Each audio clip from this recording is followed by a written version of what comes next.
Evolution. Sports Talk Television live here nightly. All Bucs report. It's the Sports Web. I'm your host, Peter Blake, giving you something to think about on tonight's show. Bring your passion, bring your excitement. Just don't bring any nonsense.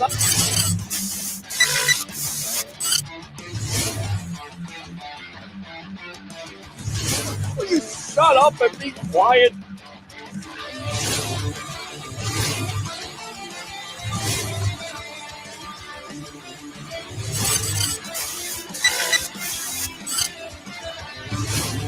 Hey guys, what's going on? Welcome back to another edition of the Evolution of Sports Talk Television here live nightly. All Bucs report. It's the Sports Web. I'm your host, Peter Blake, giving you something to think about. And as we start off the Sports Web, how do we do it? Bring your passion, bring your excitement. Just don't bring any nonsense. A busy day here on Bucs Report live on the Sports Web. Thanks a lot for tuning in. Of course, the breaking news of the day, in case you've been under a rock, Tom Brady signs a new contract extension with the Tampa Bay Buccaneers. 4 years. Theoretically, it's only for 1 year. The 3 are voidable years. What that does is basically open up $19 million in cap room. On tonight's show, we will have Mr. Dennis Phillips of ABC Action News. And then, of course, we will have Mr. Damian Adams from the Real Deal Sports Podcast. And then, of course, as always, your phone call, 727-255-0391 and 727-255-0391. So what do you think about the big news of the day? Tom Brady running it back, coming back. Even he said on his Instagram post, going for 8 LFG. Of course, you know what that means. I'm not going to go ahead and describe that or tell you what it is. Keeping the band together, which is what he said on his Instagram post. Also, Jason Light had some comments from his Instagram. When we acquired Tom a year ago, we were extremely excited about the leadership, poise, and winning track record that he would bring to our locker room. Since that time, he has proven himself to be an ultimate competitor and delivered in every way we have imagined, helping us capture the Lombardi Trophy. Again, he said this on Friday. That would be Mr. Jason Light. Year after year, Tom proves that he remains one of the elite quarterbacks in this game, and we couldn't be happier to keep him in Tampa as we continue to pursue our goals together. Of course, Levante David had some great comments also. We'll get to those. He spoke to the media today. So a lot of things to talk about. Also talk about what Ian Rappaport had to say on the Rich Eisen show. Who comes next? Is it Shaq Barrett? Is it going to be an Ndamukong Suh? Is it going to be a Rob Gronkowski and Antonio Brown? A Ryan Suckup, Ray Kennedy fans out there, kicking fans out there. Who do you want it to be? 727-255-0391. It's 727-255-0391. Let me go out to Jerry Kennard. Let's go. Absolutely. One more. What's up? What's going on? Jerry, again, we're going for 2. I mean, absolutely. You heard Tom Brady in his comments. LFG going for 8 Super Bowls in his career. If you don't think he's the greatest of all time, I don't know what you're looking at. Again, from his Instagram post, in pursuit of 8, LFG at Buccaneers, we're keeping the band together. It was also interesting to note, and I'm not a big time Instagram fan. I've been on there. You know who agreed with them and said, yes, sir? Shaq Barrett. So could that be the next one? We'll see. Let's go out to Todd. Todd, welcome to the Evolution. You're leading it off tonight on the Advanced Auto Parts Sports Web. What's on your mind? Hey, Peter, how you doing tonight? I'm doing great, man. And I got to say this. How are you feeling right now? How are Bucs fans feeling right now? Because I know that there were some Bucs fans that were very concerned about the way free agency was beginning and it could lose everybody. How are you feeling now? It's starting to come together, Peter. Okay. It's starting to come together. Brady's signing that extension, saving us $19 million. Yes. In cap money. Yes. That's amazing. That's amazing. I mean, that's the kind of quarterback he is, ladies and gentlemen. It really is it not? I mean, this is what he's done, Todd, throughout his career for the New England Patriots, which I kind of shake my head at Patriot fans are saying, well, Tom should have never left. Well, how much did Tom do for the Patriots? How much did Tom do for Robert Kraft and Bill Belichick by cutting his salary to try to keep that team together? And what did they do? How did they repay him? By not going out there and getting weapons. Now you see what the reason why you brought in a Brady. You give him what he wants, and what does he do for you? He saves you $19 million, and more than likely, like I talked about a couple of weeks ago, not to pat myself on the back, but I got to because it's Friday night. The majority of the players for the Tampa Bay Buccaneers will return on this team. How do you feel about that? Well, listen, when you see your leader do what he's doing, all the other guys are going to follow. Follow suit. Exactly. Absolutely. They're going to follow Peter. He is the ultimate team competitor. He is the ultimate team leader. And when you see a guy doing that, that's the leader of the pack. The other guys are going to say, God, if Tom's doing it, why not us? Exactly. We should do it too. Exactly. And I hope Shaquille Barrett is thinking about that. And listen, Barrett deserves his money. There's no question about it. Agree. But I hope he leaves some room for the other guys. I think he will. I think these guys, the locker room is tight. They're all, it's a tight locker room. They play together. They work together. And, they want that ultimate goal again. And that's what they're shooting for. They're shooting for a second Super Bowl. And number 12 wants it. Of course he does. I mean, he said it in his Instagram post. LFG, which you know what it means. Let's effing go. And I love that. I love, you know what? I'm going to fire the cannons for that right there. I love hearing that. And he goes, let's keep the band together. Let's get the band back together again. Kind of like a wrestling stable, if you will. You're a wrestling fan, Todd? I'm a wrestling fan. Are you? Oh, yeah. I love wrestling. You know what they used to say? I used to go watch Ric Flair and Dusty Rhodes. Right. And Orlando. And when you say Ric Flair and Dusty Rhodes, that's one of the first matches I watched. And you know what Ric Flair was known for? The Four Horsemen. You had the NWO, you had D-Generation X, you had these stables, and that's what I feel like the Bucs are right now. They're a big-time wrestling stable with all kinds of superstars right now, basically ready to come back and wreck shop on the NFL. Well, listen, I can't ever remember. I think this is the first time in Buccaneer history we're going into the draft. And if we sign the majority of our free agents, we don't have any needs. We could take the best player available in the draft. we've never been in that position before, which is a salute to Jason Light, Mike Greenberg, the whole staff, Absolutely. Bruce Arians, right? The coaching staff. All those guys have worked hard, and they are the guys that have built this team.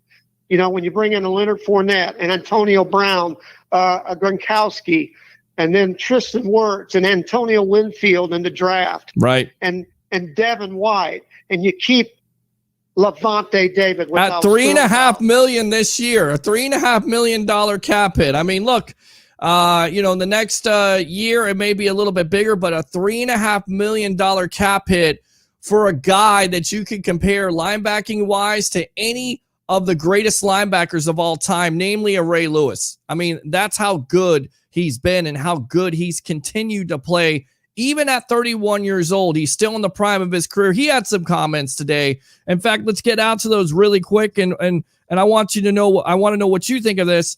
Tom is one of those guys that understands that it takes a whole village to win.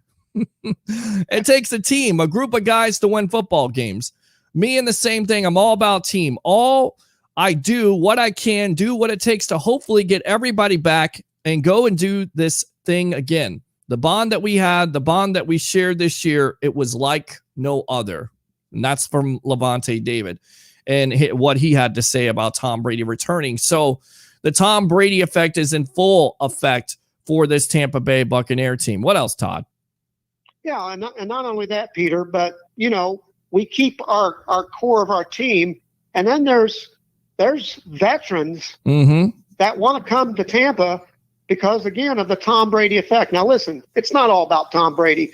We got stars on both sides of the ball. Let's face it. Sure. Our defense was the best defense in the NFL last year. Our front seven, I'll compare our front seven to anybody in the NFL right now.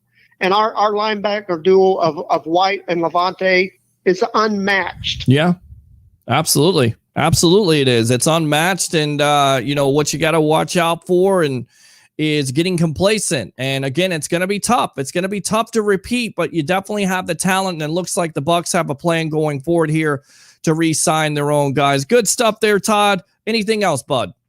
No, Peter, I appreciate you. You're always fantastic. You do a great job. Thank you, man. Keep appreciate up the great work, and I hope you and your family are well. God bless you. Thank you, sir. Let me go ahead and fire those cannons for him right there. And I'm going to go ahead and give him a Ric Flair woo, because he said Dusty Rhodes and Ric Flair, and now you're speaking my language a little bit, because that's one of the first matches, actually the first match that I ever seen going to wrestling. And why do we bring up wrestling? Because I feel like the Bucs are a stable, and they're just getting better. All right, Todd, go ahead.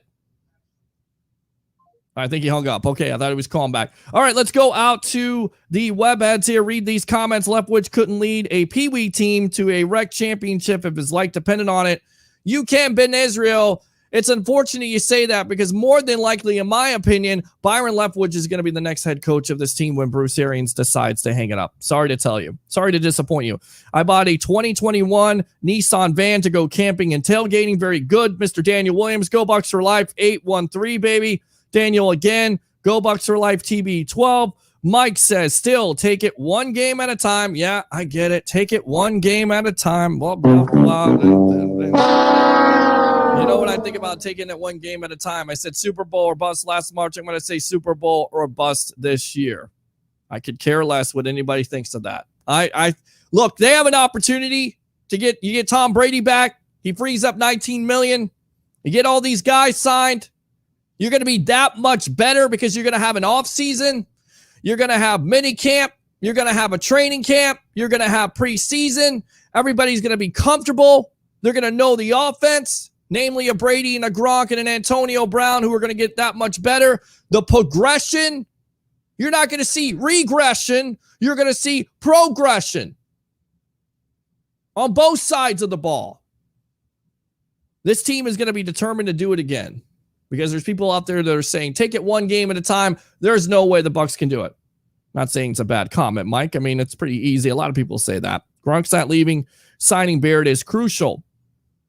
Roger Shue says NFL is fixed, all about Brady. And I'll go ahead and put that right out there for you. And I'll put this out there for you. Roger Shue, you are definitely on troll level 1,000 tonight. Go Bucs, man. We're good for life, homie. Tampa Bay 813. Mike says, finally, the jackwagon extraordinaire known as Rob Parker can shut his pie hole, which you like him to do that because he's never right when it comes to Tom Brady. So let him keep on running his fat trap.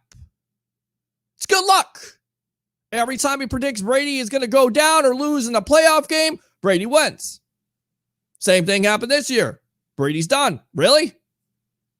40 touchdowns, 12 interceptions, nearly 4,700 passing yards. He's done. Really, Rob Parker? Okay. Roger Shue says he's not better than Urlacher. Yes, he is. He's better, definitely better than Urlacher. Talk Lightning and Rays. You talk Lightning and Rays. I'll talk Bucs tonight. How about that? My favorite stable was the NWO, the New World Order, which I feel like we got to kick that music right now. I mean, you look at it. Brady, the old veteran. Hogan, right? And then you got Hall and Nash, which I guess would be Mike Evans and Chris Godwin, if you will. I don't know. There's so many superstars on this team. I mean, it's ridiculous. And they're all coming back. It's the worst thing for a Saints fan base. It's the worst thing for a Panther fan base. It's the worst thing for a Falcon fan base. Trade for Russell Wilson, big deal. Play that defense again. Having Vita Vea back, knock on wood, if he doesn't have a big-time injury, we know the impact he can make. Those young corners, they're not getting older. Who's getting older on this team? JPP? Okay. Still played at 60, 70%. Led the team with sacks. Gets his knee cleaned out. It's going to be that much better, right? And then they can add to the draft too. I mean, I know I sound so positive and optimistic. You want me to come on here and say doom and gloom. There's no way they can repeat. Really? With all this star power? With all the coaching that's here right now? Really? You doubt them? 727-255-0391 and 727-255-0391. So I like the wrestling references. We can keep that coming. Of course, WrestleMania coming in April to Raymond James Stadium for 2 nights. Don't know what the matches are going to be, but we'll talk about that. We got plenty of time to do that. D. Smith needs to redo his contract to save money. I think he's like $15 million towards the cap. They got this figured out. They got a plan, right? It's all about the plan. They got a plan. They had a plan from the very get-go. And you got to have a plan. Because like I said, you got this wrestling stable. You got all these superstars. You already won the world championship. What's next? Take over. Take over the whole entire NFL. Take it. There's no way you can have a dream team. Oh, yeah? Bucs has proved you wrong. They're going to get everybody back. Everybody has a great attitude. Everybody wants to win. What's stopping you? Injuries. Knock on wood. They proved the whole NFL wrong. They proved the national media wrong. You think the NFL wanted the Bucs in the Super Bowl? Again? You think the NFL wants a dynasty? But the Bucs are preparing for that, aren't they? Right? With the re-signing of Brady today, it goes a long way. $19 million. Hello. Shaq Barrett. Hello, Sue. Hello, Gronk. Hello, Antonio Brown.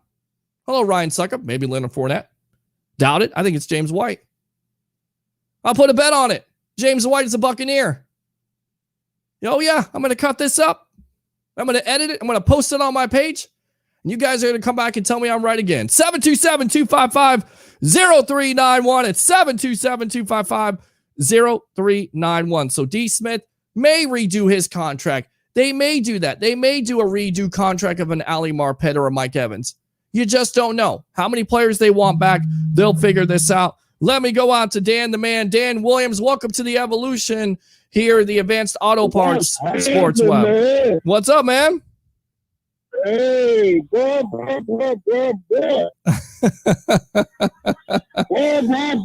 How you feeling today, buddy? How you feeling? Hey, man. I seen my quarterback resign, Mm-hmm. and I seen Levante Davis. He done resign. Yep. He gave the whole fan faith. Yep. Shaq Barrett, he is a part of Jason Pierre-Paul and Southern White Right. and Levante Davis. Right. Shaq Barrett is that four horsemen.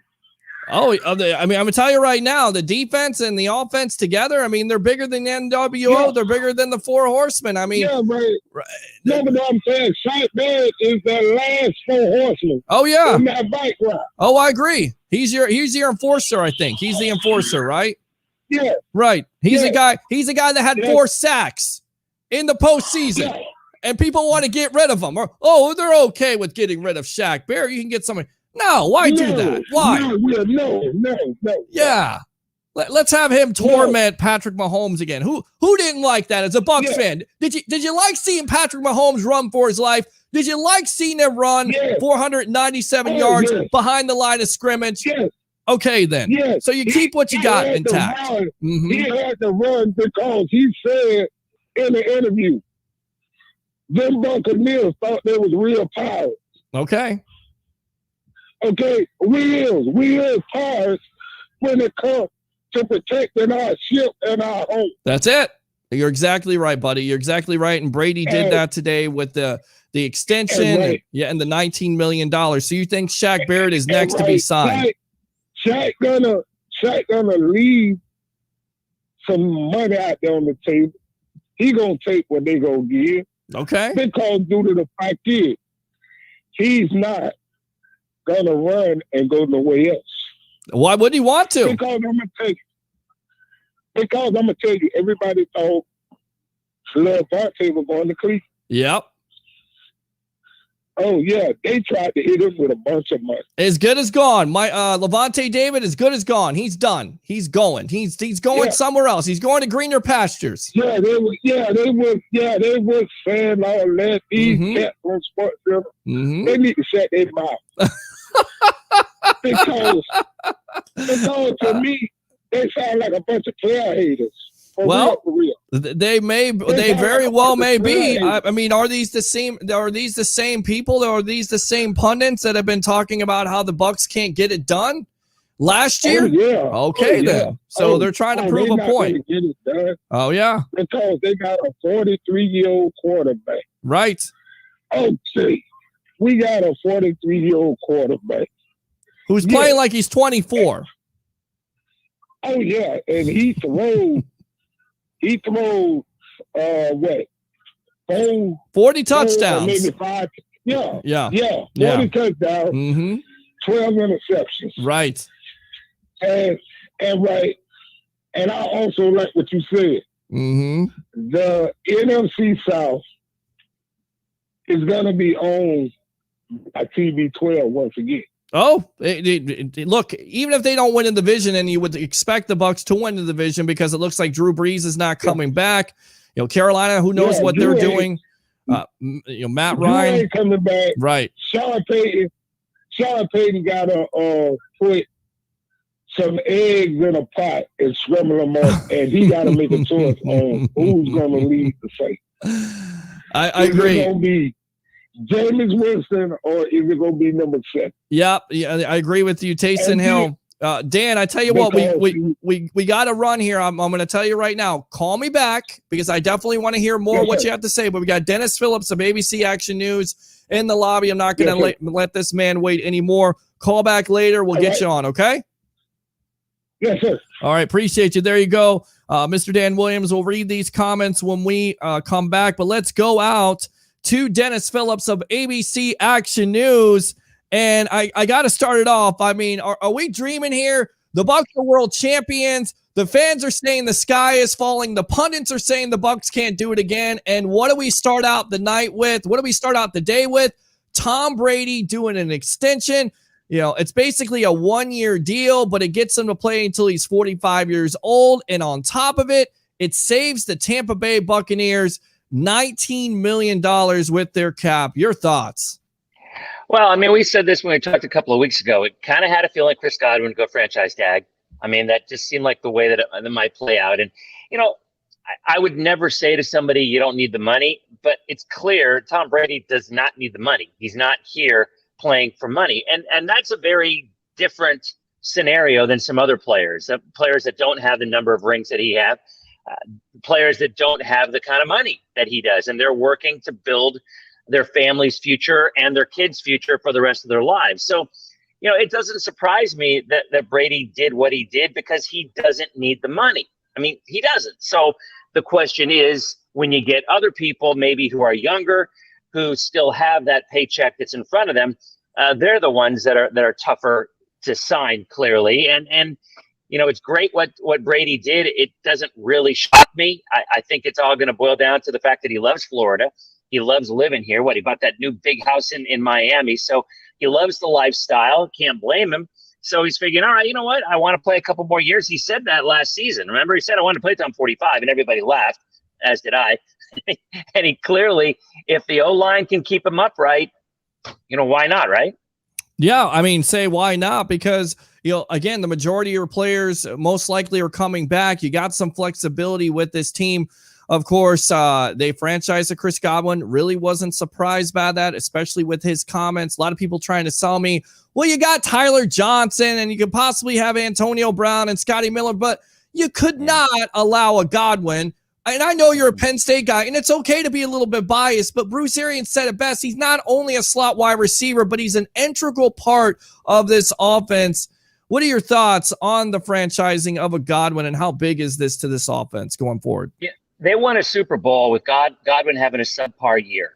He was injured, obviously. He had the finger, he had the leg. So he did not have the kind of year that Chris Godwin's capable of having, and yet they still won the Super Bowl. So, Antonio Brown came to play.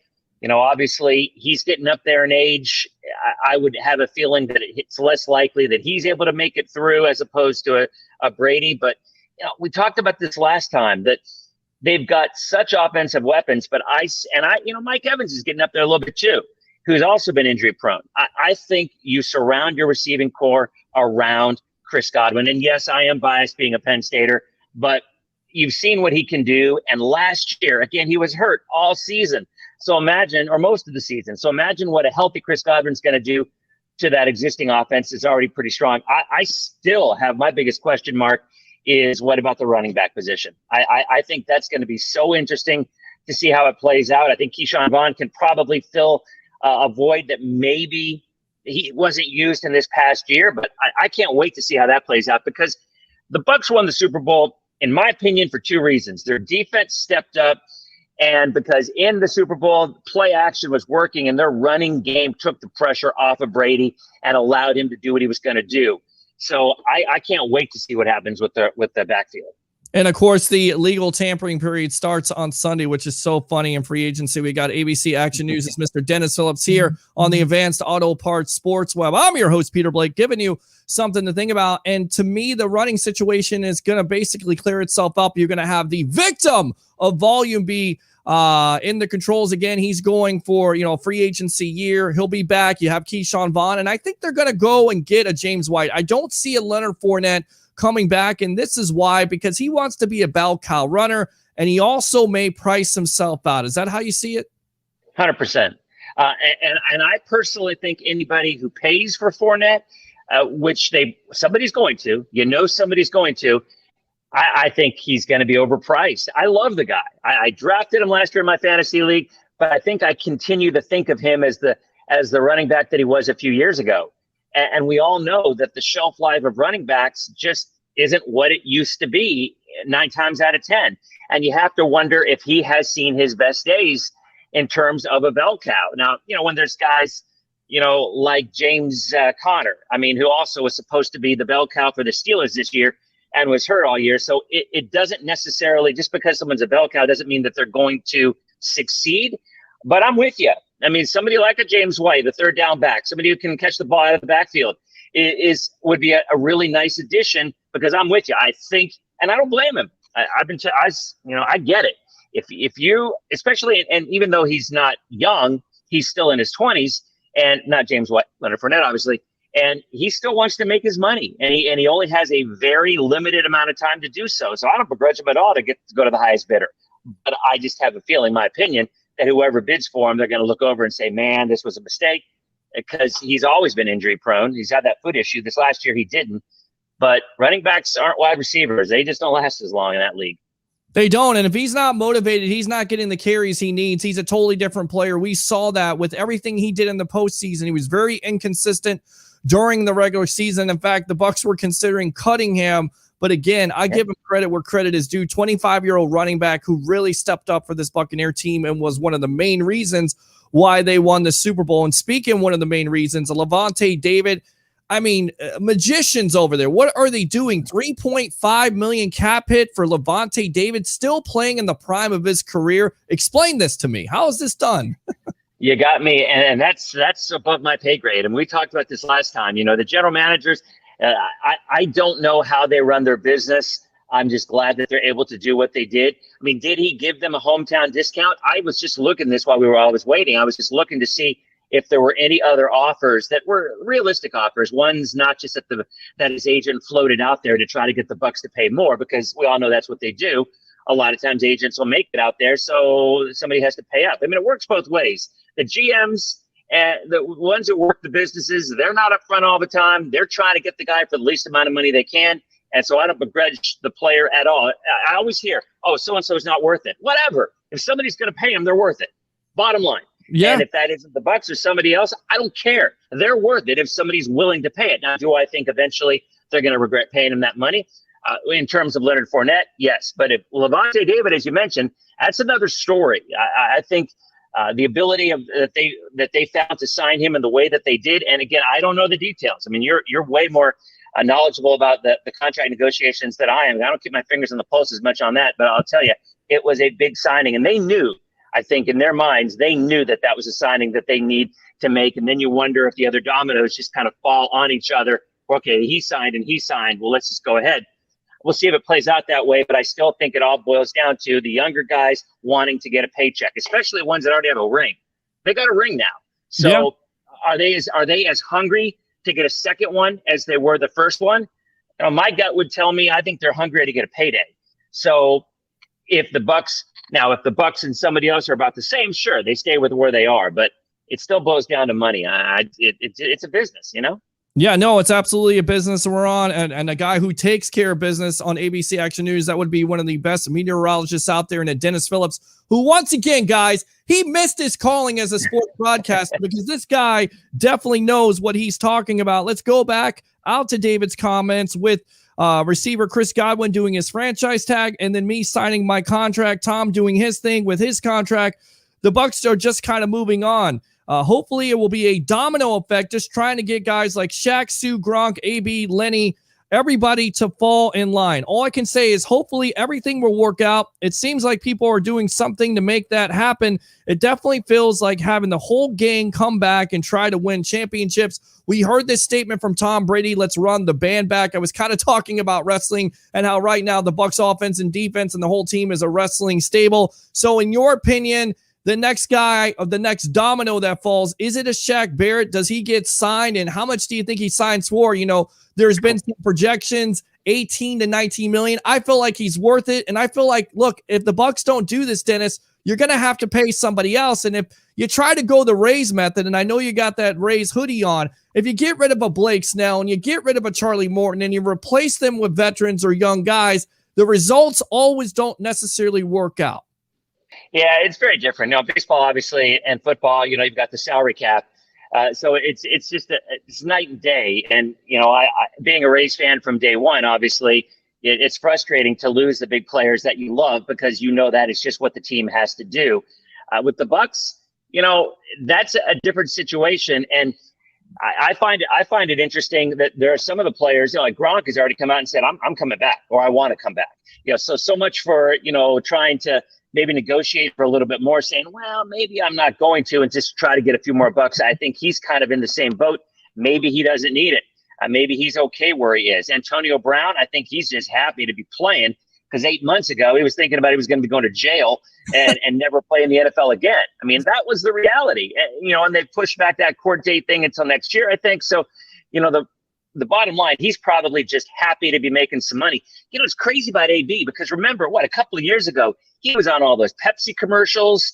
Everybody loved the guy. He was full of enthusiasm, and then all of a sudden it just all kind of fell apart. So I think he realizes after a couple of hits, maybe I should be really glad, maybe really fortunate where I am. So it wouldn't surprise me at all. But to answer your question, I think defense is still what they need more than anything to keep that team in the game. And I'm with you. I mean, we've already talked about the receivers. Scotty Miller, Tyler Johnson, they're not going to – I mean, whatever their situation is, that's not going to be a big deal keeping them.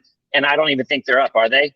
No, they're not up yet. Yeah, No, exactly. Tyler Johnson and Scotty Miller, it's good. That's a good situation to have. And that's why I kept on telling people with Godwin, why do you want to run in Tyler Johnson? Going back to the Rays, they do a good job. You talk about Wander Franco and Willie Adames. They don't necessarily want to throw Wander Franco right out there in the lineup. They want to save him because they have a Willie Adames. Same thing can be said here with the Chris Godwin. You have a Chris Godwin. Why throw out Tyler Johnson when you don't know if he's going to be ready or not? But I will say this, got lots of potential, but potential only goes so far. So you're exactly right. Defense with the Shaq Barrett, with the Sue, of course, Gronk and AB. And to me, in my opinion, I think this team could actually be better. And I'll tell you why. Because of an AB being more comfortable in this offense, you really haven't seen him be as good as he can be. He'll be in better football shape. Of course, they're going to have an off season this year. You're going to most likely have training camp and preseason. So in your opinion, is Tom Brady right? Are the Bucs going to be better this year than they were last year, in your opinion, from just looking at them right now on paper? Yeah, well, and we all know you can't do that because if you're starting at what we know about this group together, then sure, if they can keep everybody together, most everybody in the important parts, you figure, all right, they're going to be better. But we all know in the NFL, injuries are just what can kill a team. Your biggest players, Drew Brees was out for the longest time. And by the way, I'm surprised because I remember right after the Super Bowl, they said, okay, in a week or two, he's going to announce that he's going to retire. Still hasn't announced it. I mean, everything we're all reading that he's going to, but it's fascinating to me that he's now waited, 6 weeks, and we still haven't heard anything at all about Drew Brees retiring. I wonder if he's having second thoughts. I have no idea, but I'm surprised he hasn't done it by now. But my point is, you lose a player like Brees, I don't care who was in there, whether Taysom was in there, whether Jameson was in there, they're not the same team. And if the Bucs were to lose a couple of key players, whether on defense or offense, it's just a completely different team. And I on paper, yeah, but we all know that's just not the way this game is played. There's other sports that you can get away with that. And look at the Bolts, for heaven's sakes. I mean, Kucherov's been out for the entire regular season. He's supposed to be back for the playoffs, but they've got a lot of depth. I don't know if in the NFL, if you lose your star players, that you're going to have quite as much of an ability to make up for them as you might in other sports. So going in, it looks great, but it all boils down to injuries. We all know that. Yeah, let's assume that my prediction is correct because the first of this process, I said the Bucs were going to sign the majority of the players because of the Tom Brady effect and because this is the best situation in the NFL. If they do that, who could you see them going for with that 32nd pick? A lot of people say Najee Harris, the running back out of Alabama, Travis Etienne, I love him. Clemson, maybe a defensive end, maybe a defensive tackle. It's basically best player available if you have no losses in free agency, right? Yeah, it's interesting how the big running backs are just not going first round like they used to be. I mean, you get a Saquon and you get some people who clearly still do. And by the way, again, Saquon being a Penn Stater, I love the guy. He hasn't done anything in the NFL because he's been hurt the whole time. And he was only hurt one time in college. He had a brief leg injury in college it was an ankle injury, I think for like 3 games, and that was it in his entire years at Penn State. And goes to the NFL, it's another game. Now he's had 2 big injuries. I mean, remember last year he hurt his leg against the Bucs, or the previous year rather, and then this past year obviously blew out his knees. So Najee Harris to me is an interesting pick. That might be a little early, I think, still for him. And I still think at the end of the day, you want that line to hold up, whether it's an O-line or a D-line, because boy, the majority of the time, I mean, look at Kansas City. For the 2 weeks before that Super Bowl, we're all talking about Tyreek. We're all talking about Mahomes. We're all talking about every other offensive player that they have. And that line that, and by the way, you know what? Their line was hurt. There were a couple of big injuries, a leg injury, but, we're going to move pieces around and everything will be fine. It wasn't. I mean, those two injuries on that line really opened up the door for the Bucs. Not saying they weren't going to win anyway, but have you ever seen Patrick Mahomes have to run the way that he ran against any other team ever in his NFL career? Because I certainly haven't. No, I mean, 497 yards behind the line of scrimmage. He was running from his life, from JPP and Shaq Barrett. They get rid of Fisher. They get rid of Schwartz. Of course, Mahomes frees up by about $17 million. So he's trying to follow a Tom Brady. And I kind of look around the league. Dak Prescott, 4 years, $160 million. They just got done paying Ezekiel Elliott, Amari Cooper, DeMarcus Lawrence. I mean, this has disaster written all over it. You got to put a team around a Dak Prescott. This cannot work out. Teams that sign quarterbacks to big-time contracts, it usually hurts those results because they're not able to put a team around them. Is that what you see going on with the Dallas Cowboys and that Prescott extent? No, I hate the Cowboys. I've always hated the Cowboys, but I love that signing. We talked about that a couple of weeks ago. If you remember, Dak Prescott, before he got hurt, up through four or five games, he was the number one quarterback in the NFL. His numbers were better than Russell Wilson. I mean, they were ridiculous. And he got hurt. And it was a fluky injury. It wasn't one of those injuries that you're worried about it recurring again. I'm not a Cowboy fan, but I'll tell you, you have Prescott in there, and then that all of a sudden, opens up a little bit more for Zeke, which I'm not a fan of Zeke because he's an Ohio State guy, and that's even worse, but being a Penn State guy. But, I mean, Amari Cooper, and by the way, the Cowboys' backup running back, I had him on my fantasy team, and for the life of me, I'm drawing a blank. Tony Pollard. Yeah, Pollard. Pollard had some out of Memphis, I think. Pollard had some really, really solid games and had a real quick hitter. So I don't want to talk too much about the Cowboys, but I love the signing. I think Jerry Jones had to sign him because I think a lot of people were really getting on. Because remember, Prescott was kind of riding it out when he got hurt, and he had not signed a new contract yet. And a lot of people were saying, "Oh, you really screwed over Dak Prescott," and they didn't know what the Cowboys were going to do. I feel as though the negative publicity that Jones would have got if they had not given him that contract would have been the worst. And not that he really cares, and Cowboy fans will always support their team, kind of like Cubs fans were until they won. But I love it.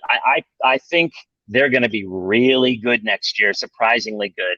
And I'm not a fan of that, but I think that's what happens. Well, I tell you right now, they were definitely forced to sign a Prescott because they saw how Andy Dalton played last year. You have a lot of coming into free agency. Are you surprised with the re-signing of a Cam Newton to the New England Patriots? I mean, all you heard was, Jimmy Garoppolo could be released or traded back to the Patriots. Yeah. Are you really surprised by that re-signing of Newton? I was kind of hoping that they were going to sign Fitzmagic. I mean, I really did. I kind of hoped that he would finish in New England, and then he had played for every single team in the AFC East. He started so great.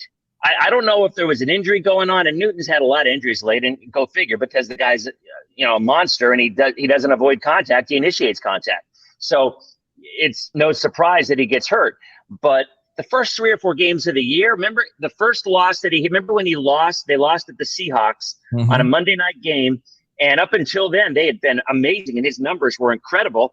And I think he went for 2, or he went, whatever it was, he tried to run it in. He didn't get it in, and they lost the game. And it just kind of snowballed from there.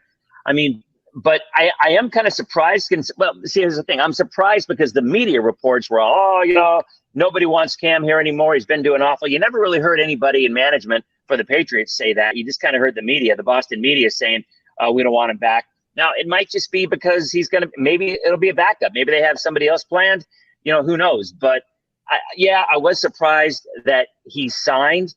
But maybe, again, he'll end up as a number 2 guy. Maybe they're still going to go after Garoppolo because who knows? Do you think Garoppolo even wants to go to New England? I mean, I get it. With the Niners, he's pretty much done there is what it sounds like, which is shocking considering when he went from New England to the Niners, he was supposed to be the second coming of Joe Montana. I mean, he had the looks, he had the arm, everything about him. And then his injuries have just got him too.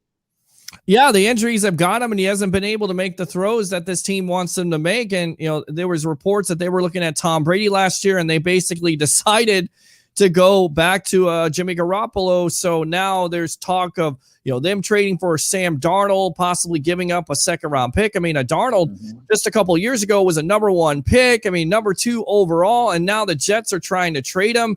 Would this be a smart move if the 49ers decide to pull this off with going with the younger option and a Darnold? I think Darnold has a potential. I still think he has a future. He's got talent there. He wasn't in it. I mean, come on. Who thrives in New York? I mean, honestly, who thrives as a New York Jet? Exactly. Nobody. So it's impossible to sit back and say, well, the guy's a bum. He's not going to do anything because look what he's done. Because nobody can play for the Jets. So I think it's certainly safe to say that, I mean, look at Matthew Stafford, for heaven's sakes. I mean, he always had some decent numbers with the Lions, but he never really amounted to much. Well, all of a sudden, he goes to the Rams and, who knows what's going to happen. So I am not ready to write off Darnold at all. I mean, I don't think anybody can be written off if you played for the New York Jets and you're still playing for them. I think you got to give him a mulligan. I agree with that. I absolutely agree with that because the Jets right now are a dumpster fire. Speaking of a dumpster fire, or even worse than that, I don't know what's worse than that. The Houston Texans and Deshaun Watson. Is this situation going to get figured out? And who do you think's in the clubhouse to get Watson? Or will the Texans make that mistake to basically play hardball with the Watson and have no quarterback at all? If you had asked me 2 weeks ago, and I think we talked about this, I said, boy, imagine him going to the Panthers, where there are more people who have Deshaun Watson jerseys on a Clemson jersey than any place else. It's going back where he was successful. He would be a god. He would be a rock star, more so than he is in Houston. And there was the talk of trading 3 first-round picks and CMC and everything else. And that was just a lot of people speculating about stuff that and apparently the GM for the Panthers is not the least bit timid about going after guys. He went after Stafford, apparently, just didn't have the offer that the Rams did. Right. But now you ask me, boy, it sounds like Houston's management is like, nope, he's our guy, and we are keeping him, even though he clearly doesn't want to be there.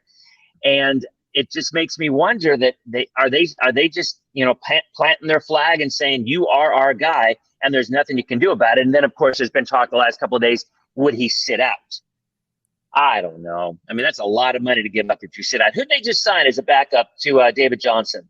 They just signed a running back. Mark Ingram, which was a shocker. Mark Ingram to a 1-year deal, and you would think a lot of players don't want to go there simply because of the fact of Watson talking to upper management, talking to them and saying, this is what I want you to do, and then to do the exact opposite. That's the reason why Watson's so upset.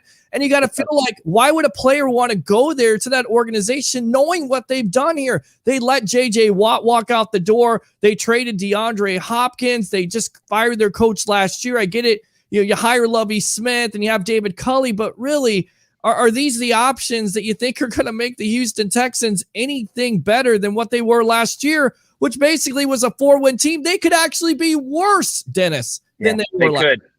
They could. And Ingram went there. Ingram was a healthy scratch for the last 5 weeks of the season.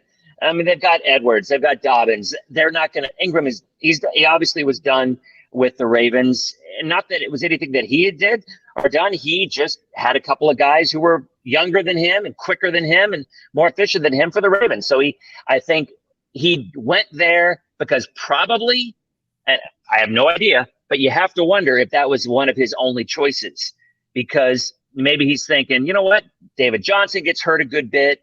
Maybe there would be an opening for me, almost like a Fournette, and obviously a different level because he's so much older, but have a chance to have maybe a 6 or 7 game stretch where he shows he can still play, like Adrian Peterson. I mean, everybody's been saying AP's been done forever, and he keeps performing, not to the levels like he did before, but he keeps performing enough to get a salary for the next year. And maybe that's where Ingram's looking at. Maybe he's just looking for a chance and an opportunity to play a little bit more, and he thinks that Houston can offer that. But I'm with you. That to me could easily be the biggest train wreck of the NFL season next year if they decide to hold Watson hostage. And I get it. You're saying hold him hostage. How many tens of millions of dollars you're paying him? Mm-hmm. He's still making money. And that's an interesting debate as it is, because, should a player be allowed to pick up and leave just because he wants to? and he has a contract. And I'll tell you what, we could have that debate in a lot of different ways. I mean, in my business, we all have contracts. In a lot of businesses, but I mean, in my business specifically, we've got a contract and we cannot go anywhere else. And if we do, we have to wait until the contract's up, and you have to sit out 6 months or a year afterwards if you're going to stay anywhere near where you are. So I find it fascinating nowadays that it seems like it's becoming far more common that athletes are just drawing a line in the sand and saying, you know what, I'm not going to play here anymore. Either trade me or I'm just going to sit. But I guess, you know what, give him respect. If he's willing to sit and not take the money, then that's his call. Yeah, I mean, $59 million to walk away from that. Right? I mean, it's just and for me, the most amazing aspect of it is, why do you sign a contract extension? I get it. You want to get paid, but you sign it with a team that basically traded your biggest weapon out the door. Deshaun Watson, you could have went to the Bears, went to any team you wanted to, maybe got franchised, but instead you signed a contract extension. Speaking of the Chicago Bears, it seems like they could be the leader in the clubhouse for a Russell Wilson. Do you buy that? Do you think Wilson is going to be traded before the draft, after the draft? I mean, what goes on here, in your opinion? I really did not think Russell Wilson was going anywhere. I thought he was using it, posturing, but the rumors are not going away, right? No. And Pete Carroll is interesting because if you're early on in the season, Prescott and Wilson were the two best quarterbacks in the NFL. They both had outlandish numbers. And, it was funny because Lockett was on record as saying that, actually it was, I think both the wide receivers were on record as saying that in the second half of the season, defenses started figuring out what Russell was doing. Mm-hmm. They wanted to go deep. He would go deep. And when they finally took it away, he was not willing to check down. He was not willing to go in the middle of the field. And, of course, they had no running game because Carson was hurt the entire season as well. And he kind of showed his weaknesses. Now, is that play calling, or is that the fact that Russell Wilson just was not willing to take an intermediate or a short route when he wanted to go long? And I find that really interesting because his second half of the season, he was horrible. I mean, anybody who had him in fantasy knows he was horrible. Yes. So maybe, and Pete Carroll has always been a run first kind of guy. You know this. He's always been about the running game. And at the beginning of last season, there was all this talk, we're going to let him go. We're going to let Russell cook. And he did. But then when defenses started catching on to it and they started playing more of a deep zone, then all of a sudden he wasn't cooking any longer. And you wonder maybe if Carroll's saying this isn't our guy and they do trade him. I wouldn't have said that a month ago. I would have said, you're crazy. I thought no way that he was going to get out of Seattle. But boy, those rumors are not going away, are they? No, they're not. And Harry the Greek, being a big-time Bears fan, looking at this situation, first and foremost, he says hello. And hey, how's it going, Harry? He feels like, the Bears could do this because of giving up 2 first-round picks, possibly a Khalil Mack. That would get it done. In your opinion, if Russell Wilson gets traded to the Chicago Bears, does that make the Bears a playoff team? Could that make them a Super Bowl contender? Or does it really matter because they don't have enough around them, much like they have in Seattle? You look at Seattle's offensive line. I think that's probably my biggest complaint, not only the running game, but the offensive line.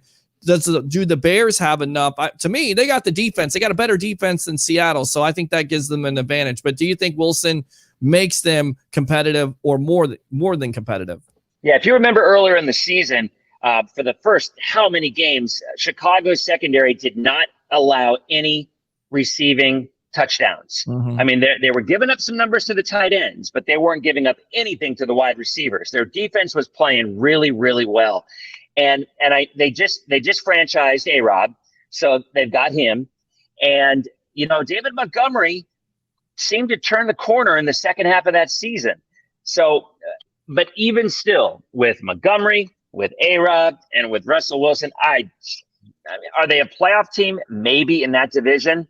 But do I think they're a competitor or a real contender for the Super Bowl? No, I don't think. And I doubt there's many Bears fans that think that either, even as ravenous as they are. I don't think. No. Well, a couple more questions, and then we'll get you out of here. One of the busiest men out there, Mr. Dennis Phillips of ABC Action News. You look at this draft coming up, and it's all assumed that Trevor Lawrence is going to be the number 1 pick to the Jacksonville Jaguars and Urban Meyer. First and foremost, do you like this? Do you think he works out? A lot of people tell me, he could be a bust, but I say, Deshaun Watson, a lot of people are overthinking it. Watson was a winner. Lawrence is a winner. Can he do the same with Urban Meyer and the Jaguars? Yeah, I mean, a buddy of mine who I work with here is a huge Jags fan, and he was saying that he heard Urban interviewed yesterday. I guess that he wasn't even interested in seeing the quarterback out of North Dakota State. Right. Ray Lance. Because he knew who his guy was. First of all, I don't know about the whole character thing, because I know some people are big into the whole character thing for an NFL player. Whether or not that matters, I don't know. But I know people who know Trevor Lawrence personally and says he is just a really good kid, like a really good kid. So that in itself is a draw. And maybe even to somebody like an Urban Meyer, maybe he loves that makeup as it is. But if you need a quarterback, I can't imagine, which they do, clearly, I can't imagine going with anybody else. I mean, can you? Is there anybody even in that same? I think there's one, and then I don't think there's anything really even close. And there's some decent quarterbacks out there this year. Right. But, I was listening to a podcast with Greg Cosell, who's the nephew of Howard Cosell, and he was talking about even Florida's Kyle Trask, thinks that has doubts that he will translate to a number 1 quarterback in the NFL, because the quarterbacks, the new age quarterbacks, that's what they're looking for. They're looking for the guys who are able to move, and Trask, according to at least on the tape that they've been looking at, is not one of those guys. I mean, you look at the superstars out there now. You've got Kyler, you've got Lamar, you've got Jalen Hurts. I mean, you've got the guys who've got the arm but also can move. And I'm not sure Trevor Lawrence is obviously that guy, and a Josh Allen. I mean, Josh Allen looked great as a passer the last, 6 or 7 games of the season. But a lot of the stuff early on, he was using his legs. Yep. Yeah, you're exactly right. And I'll tell you right now, Josh Allen's going to be one of those quarterbacks to watch, most likely going to get a big time contract. Got to ask you about the Rays really quick, and then I'll get you out of here. Want you to definitely promote yourself. But Wander Franco, Willie Adames. But to me, the key is the pitching staff. You get rid of a Blake Snell, you get rid of a Charlie Morton, and now you replace them with a Waka, Hill, and a Chris Archer. In your opinion, could the Rays be as good, or as crazy as it sounds, better than they were last year? In your opinion, I get it. It's early in spring training, but go ahead and give me a little prediction here. Well, I love Waka when he was young. I mean, and the one thing the Rays are good at is finding players that nobody else wants, pitchers especially, and not starters necessarily, middle relief, a long relief, and guys that step into a shared closer role. They somehow find those players that fit their mold just right. They get them innings, by losing Snell and by losing Morton. Right. Those are obviously 2 major losses. So instead of them trying to find 2 guys that can replace those innings, they find 4 guys, and maybe they stack their lineup, their 25-man roster, with a few more long relievers or middle relievers as opposed to the offensive guys. I mean, the Rays are just a crazy team, because 95% of the people out there probably could only name 2 players on that team, Kevin Kiermaier and Randy Arozarena. I mean, and the only reason they know him is because of the playoffs. It is a bunch of no-names that somehow find a way to play very well together. I mean, baseball is the ultimate team sport, and it just seems like they do find a way. Wander Franco, I mean, did you see that home run? Did you see his God. Amazing. I mean, the guy's got it, and you know what that it is. That's that superstar quality that you could see from a Randy Arozarena with a full season. You could have the same thing with Wander Franco. We've heard it the last couple of years, and he saw on the first swing of the bat the potential, the power. Where is he going to play? Who cares? You're going to find a way to get him on the field, right? Yeah, I think Adames. I think one of them ends up at second and one of them ends up at shortstop.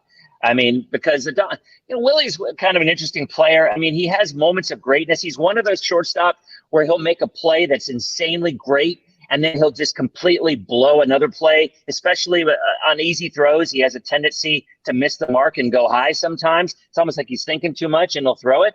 But he has that star quality as a superstar, making the spectacular plays. But I think he's been inconsistent, and he didn't hit in the playoffs. Everybody knows that. But he's still shown flashes, and I don't think the Rays are necessarily willing to give up on him, especially with Franco. I don't think they want to put the weight of that team on his shoulders as a young kid, right? The Rays have always been good about trying to ease their players in, and it'll be interesting to see how much they depend on Arozarena, because he came out of nowhere. I mean, the Cardinals, sure, the Cardinals super fans knew of him and certainly were a little upset when the Rays picked him up in the trade, but there's nobody who, and we all know too with baseball, a lot of times the first season, a rookie can have a great season. And then the second year, that's when you find out, when those teams make adjustments, especially to them as hitters. So I think it's going to be really interesting to see how he does this year. My expectation is he's going to take a step backwards, make some adjustments, and then we'll see where he goes from there. So the answer to your question is, I don't know, man. I think last year everything fell in place.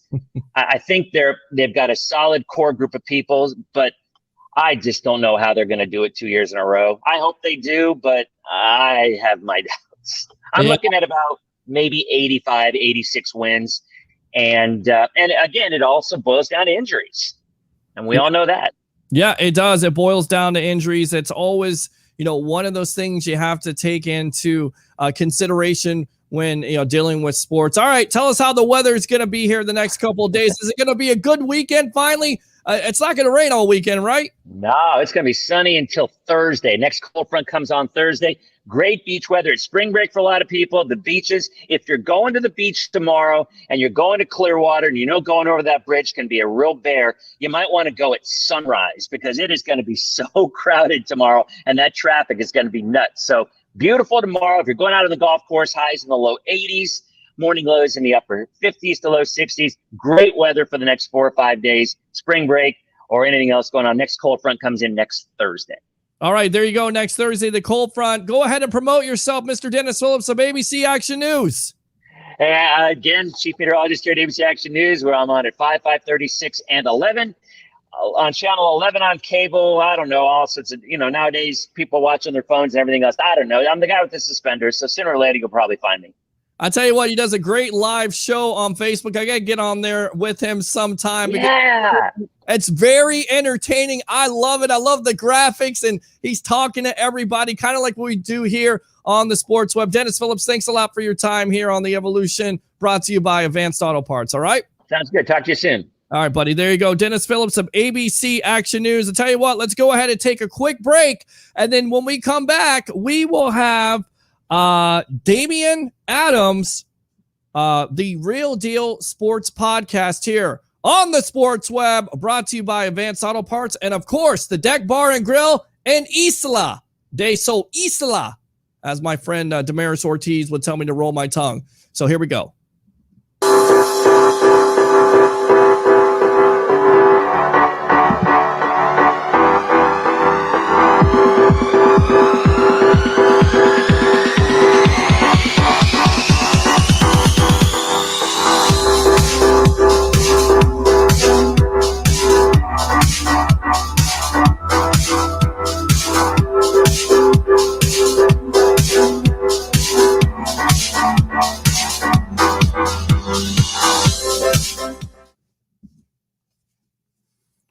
All right, welcome back to the Evolution of Sports Talk Television. It's the Sports Web. I'm your host, Peter Blake, giving you something to think about. So without further ado, let's go ahead and get him on, Mr. Damian Adams. Welcome to the Evolution of Sports Talk Television. Go ahead and tell everybody about yourself and what you do here. Welcome.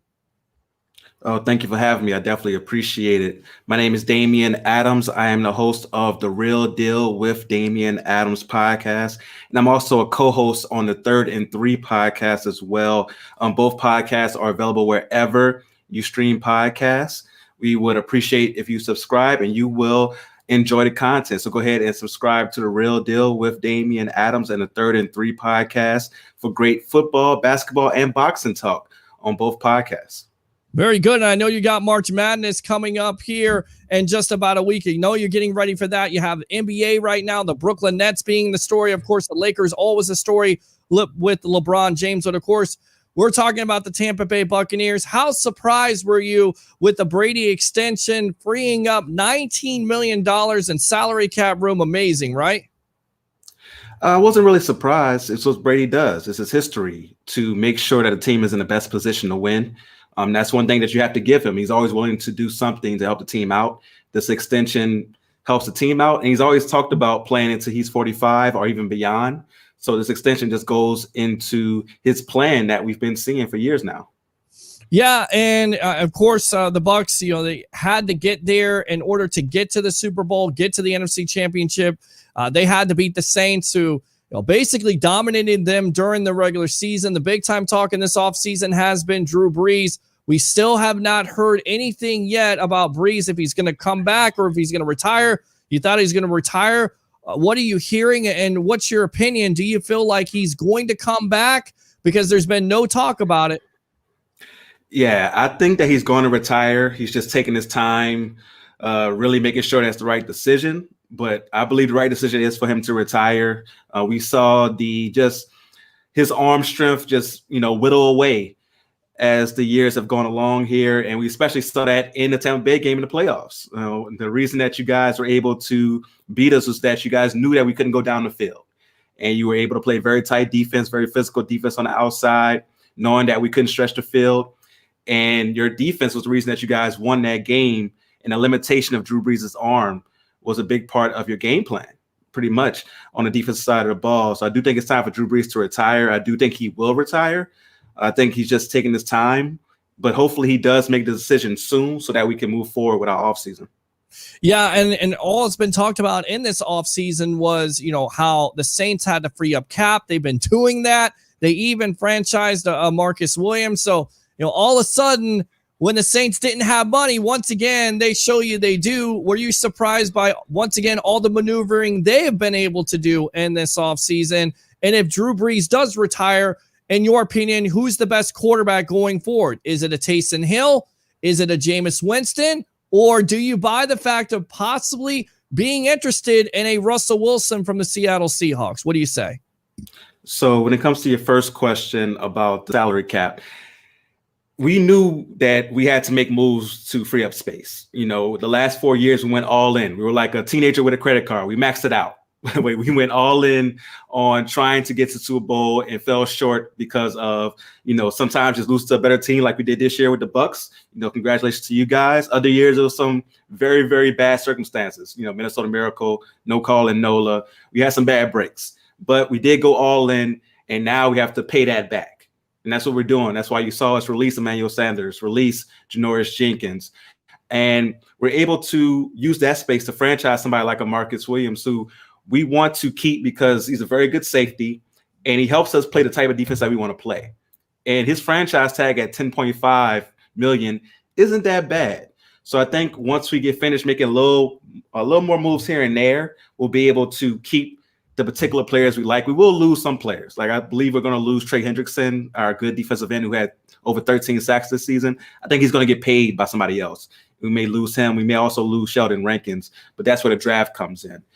As far as the QB position, I do think that Jameis Winston is our best option.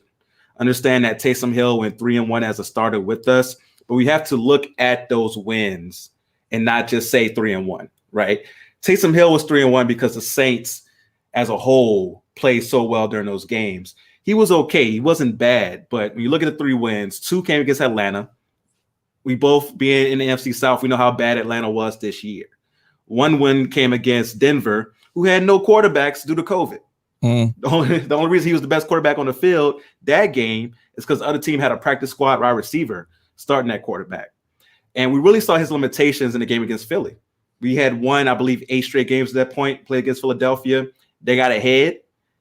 And when it came time for him to put us on his back like a prime Drew Brees could, he couldn't do that, right? And I believe Jameis has the talent to come from behind those situations because he can throw the ball downfield. Now, we all know what the problem with Jameis is, but if anybody can get the turnovers out of his system and get him to be a safer quarterback, I do believe it is Sean Payton. And plus, with our salary cap situation, we have to go with a cheap option, right?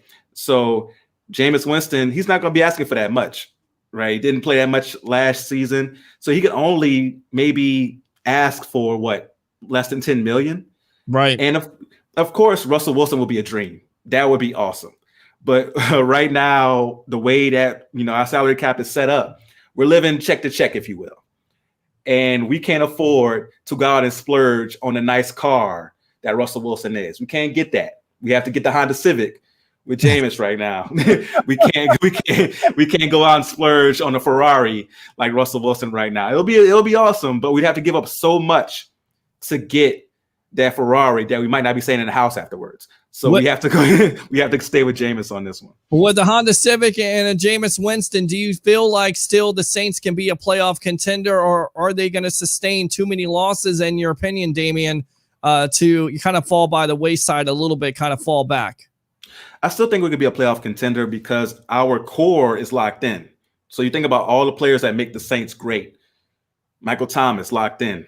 Alvin Kamara locked in. Our offensive line, all 5 starters locked in. Cam Jordan still locked in. Marshawn Lattimore locked in. Demario Davis, our great linebacker, locked in. We just franchise tagged our safety. So our core is there. We just have to replace some of those pieces. So like losing Janoris Jenkins was kind of big, but we can replace your second cornerback with someone in free agency, a cheap cornerback who can play that spot, or in the draft. So our core is still there.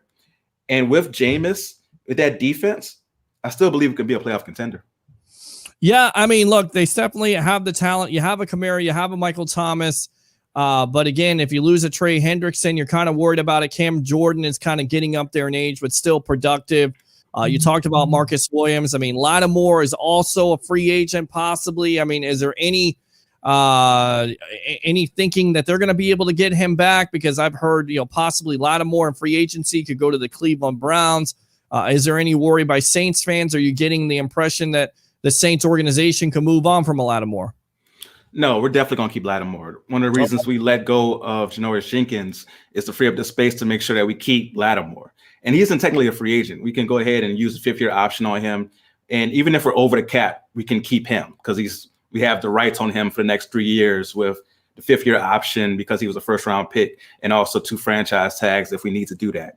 So Lattimore, top cornerback, we're going to make sure we keep him. He's not going anywhere.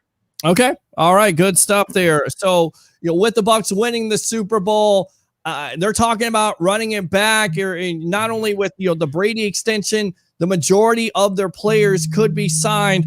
Dan, you have to hold back here because we got Damian on here talking Saints and Bucs.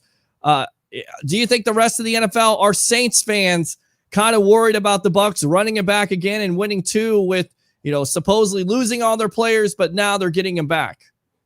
Yeah, you guys are going to be good. You guys are definitely still going to be very good. Like I said, with Brady making that move and the franchise making that move to save that money, you're going to be able to, you already franchised Godwin. I believe you guys will be able to keep Shaq Barrett. So you guys will definitely have your core and most of your players back. So you'll have the talent there, and it'll be another year in the system with a full offseason for Brady and all you guys. So as much as I hate to admit it, you guys will definitely be right there in the playoff picture, in the championship picture. But it won't be easy in NFC South. I think the Saints will be right there as well. And the NFC as a whole, you still got Green Bay. So it's going to be tough, but you guys will definitely be right there in the championship picture. How do you look at this whole division? I mean, you have Matt Ryan. He kind of struggled last year, although the defense was god-awful for the Atlanta Falcons. And then you also have the Carolina Panthers. Teddy Bridgewater now, it looks like they're trying to trade for Deshaun Watson. No idea if that deal is going to happen. You may get they may get Trey Lance with the number 8 pick. I mean, how do you see these 2 teams working out?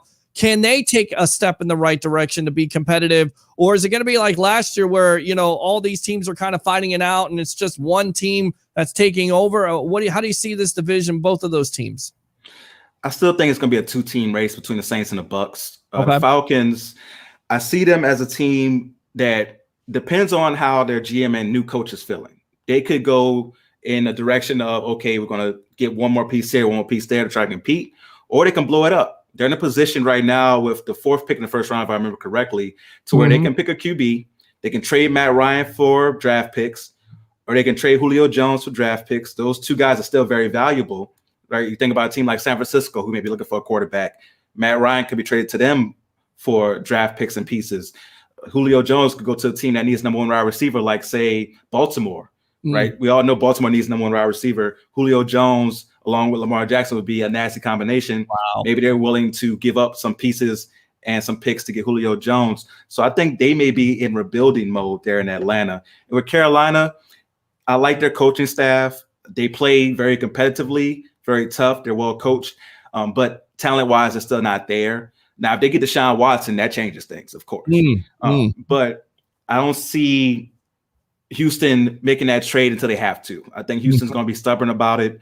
They're going to hold on to him and make him miss games, make him show that he truly does not want to play for them. So I don't think that trade happens until the season, and then a couple of games in where Deshaun Watson shows them that he's serious about not playing for them at all. Where do you stand on that issue? Because, here's a player that's highly talented, threw for over 4,000 yards, and went to the Texans organization and said, I want this and this, and making suggestions, and they do the exact opposite. Where do you stand on that situation with the Houston Texans? Are the Texans right, or is it Deshaun Watson that's correct? I think both situations, or both the team and the player, are wrong. So let me explain. So the team, of course, when you say to Deshaun Watson, we're going to let you be a part of the decision-making process, and then you go ahead and just make the decision, that's wrong. Deshaun Watson signed that long extension after they traded away DeAndre Hopkins. So there were signs there that this organization wasn't good and was poorly run. And he still decided to sign that long-term deal and be stuck. So it's on both him and the organization. I think they're both wrong in the situation, and it'll be best if they separate. But I think Houston's going to be they're going to go down with the ship and say, we're going to make you not play. You're going to have to show us that you really don't want to play before we trade you. Yeah, we've been talking about the quarterbacks and the Russell Wilson and Watson. How do you see free agency working out? Are you surprised that an Aaron Jones, a top running back, wasn't franchised, has not been signed by the Green Bay Packers? And do you think that Jones could be on his way to the Miami Dolphins and possibly another wide receiver, possibly a Juju Smith-Schuster? I can see Jones going to Miami. I think that's a perfect situation for him. Miami definitely needs a running back. Like, when you try to think about Miami's running backs from last year, it's hard to even name them. So they definitely need a top flight running back to go along with a young QB like Tua, somebody who can take the pressure off of him. You want that strong running attack, play action game to make the game easier for Tua going along. With Juju, I think Juju will be a perfect fit in someone like a Baltimore if he wants to get back at the Steelers. If they let him go to Baltimore or Miami. Miami can use that second option at wide receiver. I think Juju Smith-Schuster can still be very, very good in this league. We saw it a few years back when Antonio Brown was on a team, and how he could thrive when he has a true number 1 and he's the select number 2. So I think if he goes to that type of situation, he will be somebody who will be surprised to see him thrive in that way. He could be not a comeback player of the year, but if they had a most improved in the NFL, Juju would be running for that next year. Yeah, to me, I think you got to get to a number 1 weapon if you believe he's your quarterback. And I'm not sure the Miami Dolphins believe that. And they continue to kind of waffle on that situation. And I still will contend the best situation for Deshaun Watson is down with the Dolphins to be their starter because the defense is already in place. What do you say, Deshaun Watson? What is his best destination in your opinion? Miami would be a good situation. They do have talent there. We saw them go 10-6 last season and just missed the playoffs. So they definitely had the talent there, and we saw that defense really play well. But the best situation is San Francisco. You look at San Francisco, when last year they just had all the injuries, right? You can kind of just scratch off last season as just injury and put that to the side. When they're healthy, they're definitely one of the top contenders in the NFC. Great defense. They have weapons with Deebo Samuel and Brandon Ayuk. Have a good running game, good offensive line. Everything's set there. Kyle Shanahan as a coach and an offensive genius. We saw what he did with Atlanta a few years ago with Matt Ryan. So if Deshaun Watson lands in San Francisco, I think the Tampa Bay Bucs may have somebody to worry about in NFC. You're exactly right, and I feel like they're missing, a quarterback there. They have Jimmy Garoppolo, but he can never stay healthy, can't make all the throws. You get a Watson, of course, you get those defensive starters back, but that's not been talked about lately. It's actually been Sam Darnold. Where do you stand on a Sam Darnold being the 49ers quarterback? Where do you stand on him, period? I mean, is it fair to really evaluate him and his body of work with, being with a god-awful franchise in the New York Jets? Yeah, for me, it's wait and see on Sam Darnold. I think another team should take a chance on him. He came into this league with a lot of potential, and we've seen flashes of great play from him from time to time. But it's hard to be consistent with such a horrible franchise, like you mentioned. He's been in the league, what, three years now? Yeah. He's already had 2 head coaches, a couple of offensive coordinators, just no consistency around him. And for a young quarterback, that's so important to be part of a good franchise and have that consistency around you to just be able to know exactly what your routine is, know the playbook, have weapons to throw to. Like, who was he throwing to last season? Like, it's the defense was bad. Right. Yeah. Crowder, Perryman, who couldn't stay healthy. I mean, they were not very good weapons at all. Not at all. Exactly. So I don't think it's fair to say like Sam Darnold isn't good. We don't know. So if he gets to a good team like a San Francisco, now with him, does that make them a Super Bowl contender? It's a wait and see. We don't know, right? He definitely can fit in there, and all he has to do is not make mistakes. But can he win the game when the defense is playing against a Tampa Bay and they can't stop Tom Brady, or they're playing against another good team like that? Can he win the game for you? That's something that we have to wait and see. But we definitely should wait and see if he's good. We definitely don't know. Yeah, you really don't know. And you look at, I tell you right now, the J.J. Watt situation in Arizona. Were you surprised that he got paid so much money? And in your opinion here, Damian, does that make the Arizona Cardinals a playoff contender? A playoff contender, yes, because they did miss the playoffs by percentage points last season, right? Them and the Bears had the same record, and the Bears just had the better NFC record to get in. Sure. So they'll definitely be a playoff contender. But is J.J. Watt the difference in that? We'll see. I don't really think so. Now, his stats can be deceiving because the Houston Texans didn't have anything else on defense last year, so he got double and triple teamed a lot. So his stats went down. But he was healthy last season. So maybe that can carry over to this season, and he'll stay healthy and have a good year alongside someone like a Chandler Jones there in Arizona. And with those two, you have a real pass rush there, and that defense can thrive around them. But I'm not a big fan of Kingsbury as a coach. Okay. I live in Arizona, so I saw a lot of Cardinals games, and watching them offensively, you'll just be mind boggled at times. Like, why would you do that? How did you get down here to the 10-yard line and not get in on 4 tries? Like, things like that constantly happen to them. And I never was a fan of Kingsbury. Like, you look at his resume in college, he had all the crazy stats, and they threw for 500 yards and all this stuff, and they didn't win. And for me, if you're going to be a college coach that comes to the NFL, at least win. With Urban Meyer, you're like, okay, he dominated in college. I could see why Jacksonville was enthralled with him as being a head coach because he was so good in college. So he's like, okay, I can see that. With him, he's the offensive genius. Oh, he's so handsome with his glasses on. I didn't see anything that made me say this guy is going to be a great head coach. And I'm not seeing it now. Yeah, I mean, and that's a difficult thing with Damian, and we're on with Damian Adams of from the Real Deal Sports Podcast, right? Real Deal. Mm-hmm. Yes, the Real Deal with Damian Adams. Yes, Damian Adams, love it here on the evolution of Sports Talk Television. It's the Sports Web. I'm your host, Peter Blake, giving you something to think about. You talk about Meyer and Trevor Lawrence. It's all assumed that they're going to pick him. And where do you stand with that? And how long does it take Lawrence, Meyer, and the Jaguars to be somewhat competitive, because they were a dumpster fire last year? Yeah, they were a dumpster fire. It's going to take a year, 2, maybe 3 to fully put that fire out, if you will. Like it's still gonna be burning for a while there. But Trevor Lawrence is definitely the holes that you need to start putting that fire out. I think he is a franchise-changing quarterback.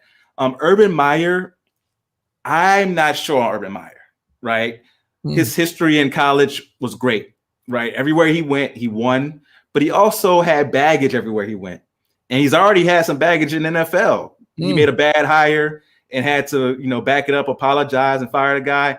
So he's already kind of learning that way.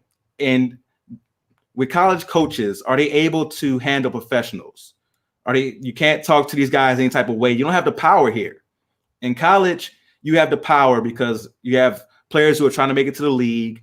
You control the playing time. They know they have to listen to you for their chance to make it big or for their chance just to play and enjoy their college experience. With these pro players, even the young ones, if you're a first overall pick, eventually this guy has to give me a chance. With the veterans, you've already proven yourself. So you're not really going to be down for this fresh out of college coach or fresh out of the broadcast booth coach talking to you any type of way. So with college coaches, can they adjust to the NFL, the pro level? Are they ready for that type of competition? Can he handle it the first year when they go 4-12 or 4-13 if they do 17 games? Can he handle it when it's going to take a while just to get to 500? Right? Because in college, he barely lost, 1-2 games a year. It's not going to be that here, especially with Jacksonville. It's not going to be that. Can he handle that? And can he, in college, you can recruit because at Ohio State, they know, okay, I get to Ohio State, I ball out and get to the league. In Jacksonville, I'm already in the league, so why am I coming to Jacksonville?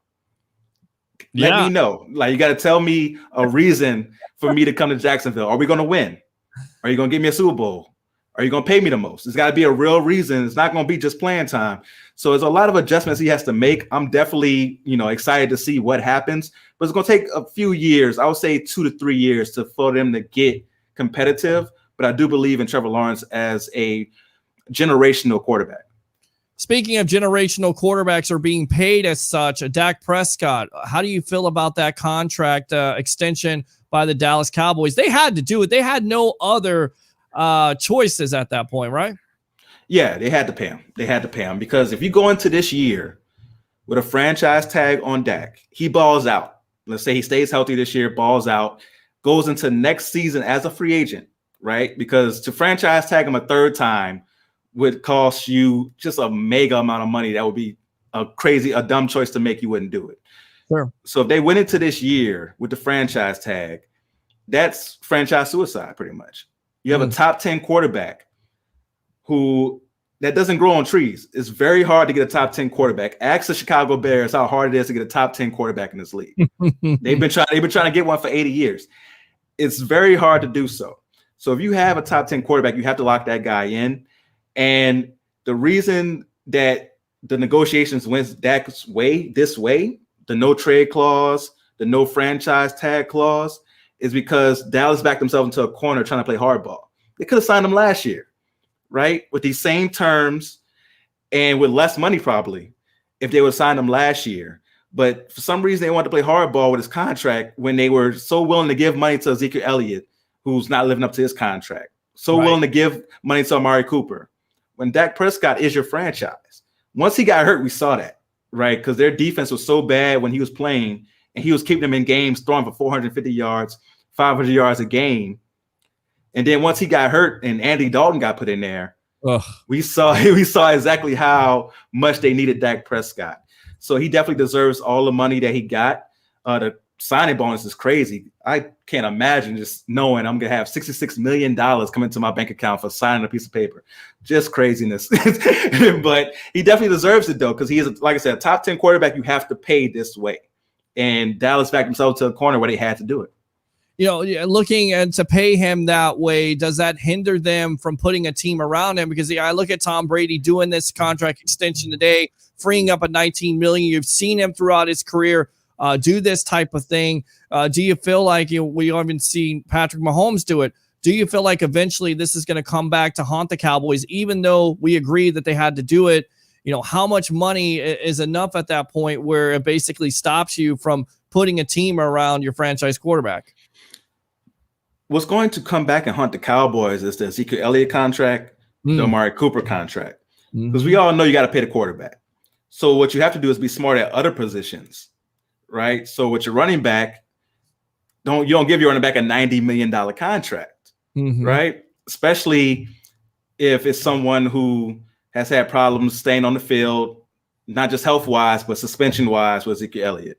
Sure. Amari Cooper, been good for the Cowboys, but is he truly a talent that you give the same contract as Michael Thomas, who was the top receiver in the league when he got paid?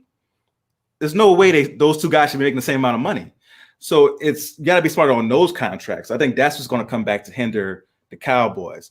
Now, what they can do, they can draft well.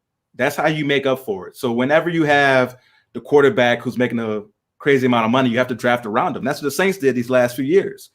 You have Drew Brees making all this money. You draft Michael Thomas. You draft Alvin Kamara. You draft Ramczyk on the offensive line, Marshawn Lattimore, Marcus Williams. All those guys came through the draft for the Saints.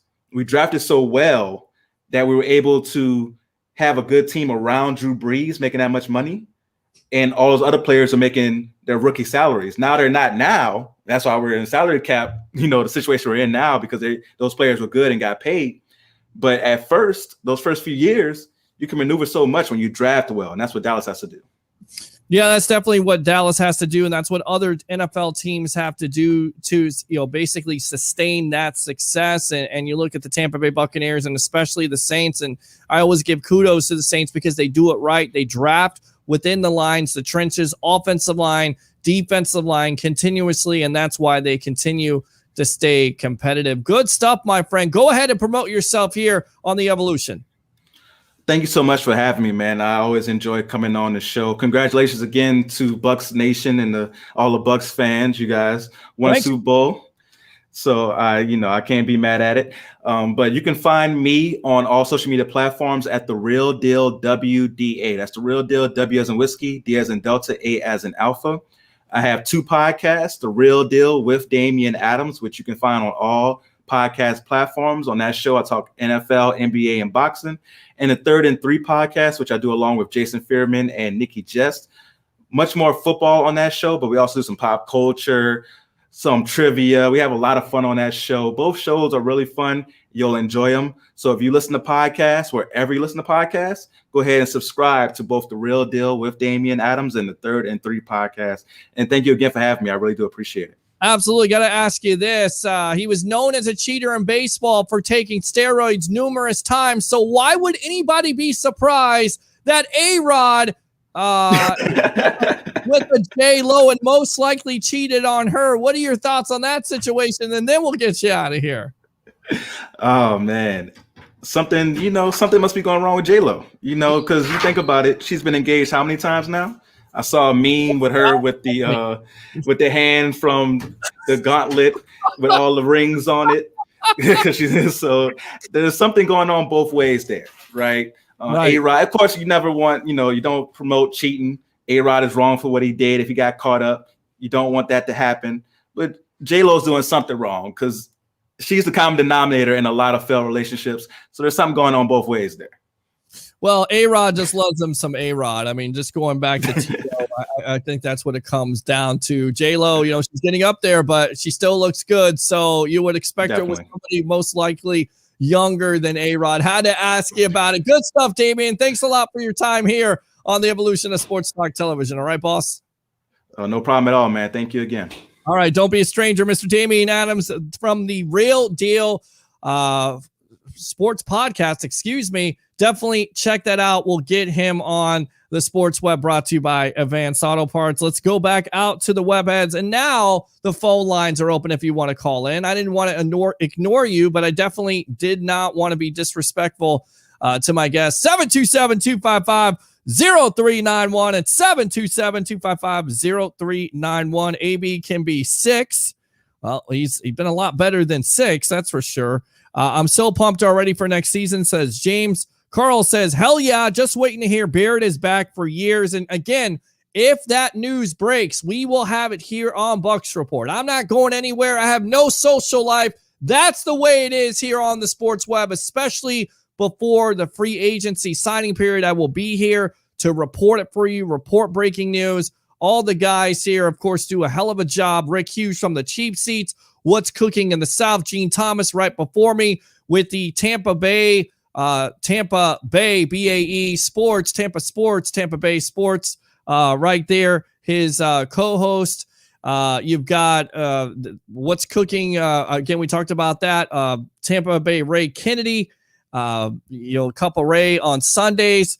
And then, of course, the new show, The Over Under. We call it the evolution of the Over Under when I'm on with my professional handicapper, Mr. Harry the Greek. So definitely got you covered, but we will have you covered here live on the Sports Web, brought to you by Advanced Auto Parts and, of course, the Deck Bar and Grill in Isla del Sol. All right, negativity isn't a part of the TB12 method. We're going back to back. I agree with you on that. Trust the process. Always trust the process when it comes down to the Tampa Bay Buccaneers. Russell Weeks, it took Godwin a couple seasons for him to really break out.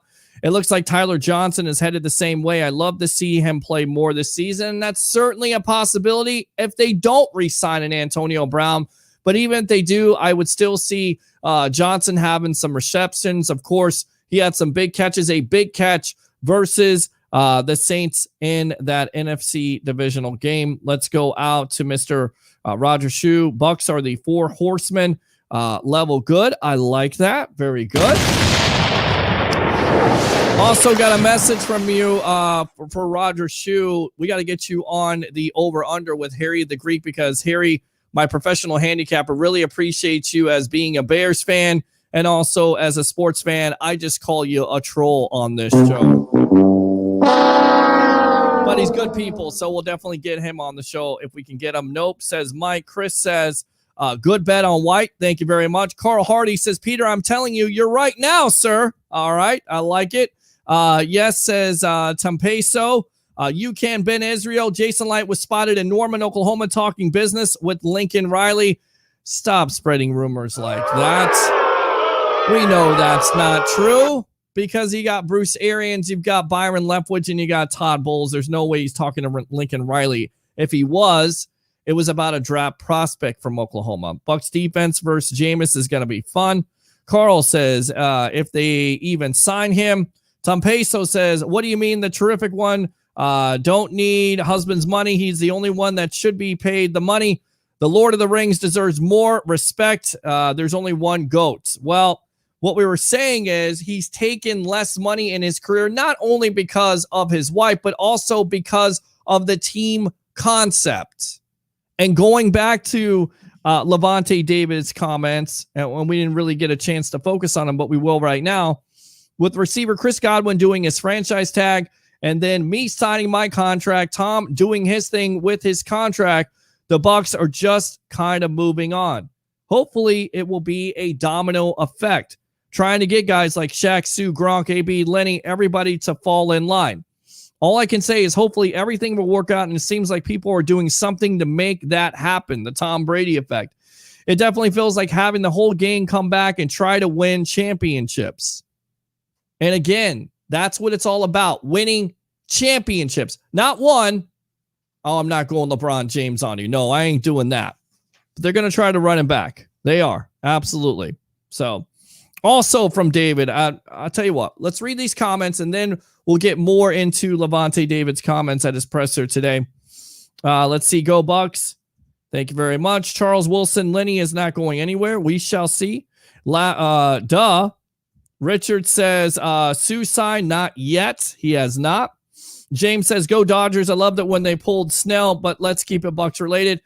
We can keep it any related you want to. We can talk Rays. We can talk baseball. I agree with you on that. You see my hair in the back right there? It's sticking out. I wanted to pull my hair out when they got Snell out of the game. When they took him out of the game, all Dodgers fans rejoiced because they knew that they were going to get hits, and eventually they did versus that Rays bullpen. The DE from the U is a stud. Phillips, I believe. You're absolutely right. And they also have Gregory Rizzo, I believe that's his name right there. Tom Peso says, so how many Dallas Super Bowls? None. Exactly. Johnny Dean Cully said Watson is a Texan right now, then follow that up with, but things could happen between now and the season. Doesn't sound like anything is sure in Houston to me. I don't know what you say. I mean, the guy is clearly does not want to talk to you. You had a conversation with him. He walked out of the room. He hasn't felt any differently. What has changed? You've done nothing at all as a franchise to convince your franchise quarterback he doesn't want to be your franchise quarterback anymore. He just doesn't want to be. Now, is it a sad shame? It is, but Houston made their bed, and now they got to sleep in it, right? I mean, you had Bill O'Brien as your general manager. Now, maybe as a coach, he was good. But as a general manager, when you're getting rid of DeAndre Hopkins, and then you let J.J. Watt walk out the door, and you got a franchise quarterback that comes to you and goes, this is what I want. The blueprint should be the Tampa Bay Buccaneers. That's the blueprint. Franchise quarterback, greatest of all time, comes down here. What do you want, Tom? I want this, this, and this. Okay, you got it. Some type of compromise. Always goes back to the relationships, right? Some type of compromise. The value is there. You know the value. You respect the value. The Texans don't respect the value of Deshaun Watson. Watson knows that. Why? Because he went to the Texans and asked for some of these changes to be made. They didn't make them. They ignored him. Bye-bye. He can do that. Is it right? Is it wrong? Debatable. But he's a prime-time quarterback in his prime. And he has told that franchise, I do not want to play for you. In so many words. Tweeting it out. Upset. Wouldn't you be? If somebody came to you and said, you know what? I want you to join the company. What do you got to have? Okay, I got to have this, this, and this. Screw you. You don't get it. Okay. I'm going to another company then. You asked me for my opinion.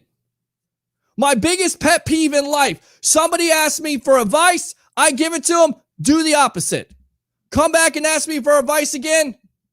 I'm ignoring you. I hate that. Don't ask me for advice. I give you the advice. You don't take it. You do something different. It's a pet peeve. Think about Deshaun Watson. What he was told. Wouldn't you like to be a bug on that wall or a fly on that wall? To hear some of the promises he was promised? To hear what he had to say and who he wanted to hire as a coach and as a GM? Wouldn't you like to hear that? I would. 727-255-0391 and 727-255-0391. Christopher Cole says, hey, what's up, everyone? What's going on? Johnny Dean Brady, Christopher Cole. I'm glad we don't need a quarterback for a few years. Exactly. Which is why I am completely mystified by the apparent attraction or the idea, if you will, that you have to go out and get a Kyle Trask or another quarterback. Why? You just had a quarterback that said, you know what, I'm going to sign on for another year. And who knows, Brady? I mean, he's on that TB12. He may play another 2-3 years. Is that a bad thing, Bucs fans? I mean, what do you think about that contract extension today? 727-255-0391 and 727-255-0391. Let's go out to David. Hey, Peter, as a Braves fan, thank you for Charlie Morton. Yeah, you're welcome. You're welcome because he's up there in age, but the guy can still get it done. He is a bulldog that takes up innings and pitches in the biggest games. The biggest. So, yes, I'm going to miss him. Christopher Cole. Brady's going to be here for as long as he wants to play. Johnny Dean, I need to see Brady and Gronk and creamsicles at some point this coming year. Throwback, certainly possible. Do we need to re-sign Brown? Why not? Why not re-sign Brown? If Brown wants to come back, if he's still playing at a high level, do you feel like Brown is playing at a high level? What's his market? Where's he going? What team wants an Antonio Brown? As talented as he is, we know what it's all about. The off-the-field baggage. Do you think there's a team out there that wants to take a chance on him? Do you think Brown wants to leave the, if you will, a baseball term, the friendly confines, of Tom Brady nation here with the Tampa Bay Buccaneers? Do you think he wants to leave? Do you think there's any better situation than where he is right now? If you said no, then you got your answer. Because if it's a no, why would he go anywhere else? If the situation that lies right here, right now, is the best situation, why are you leaving? Why are you leaving? You don't need to leave. We got everything here. I ain't leaving.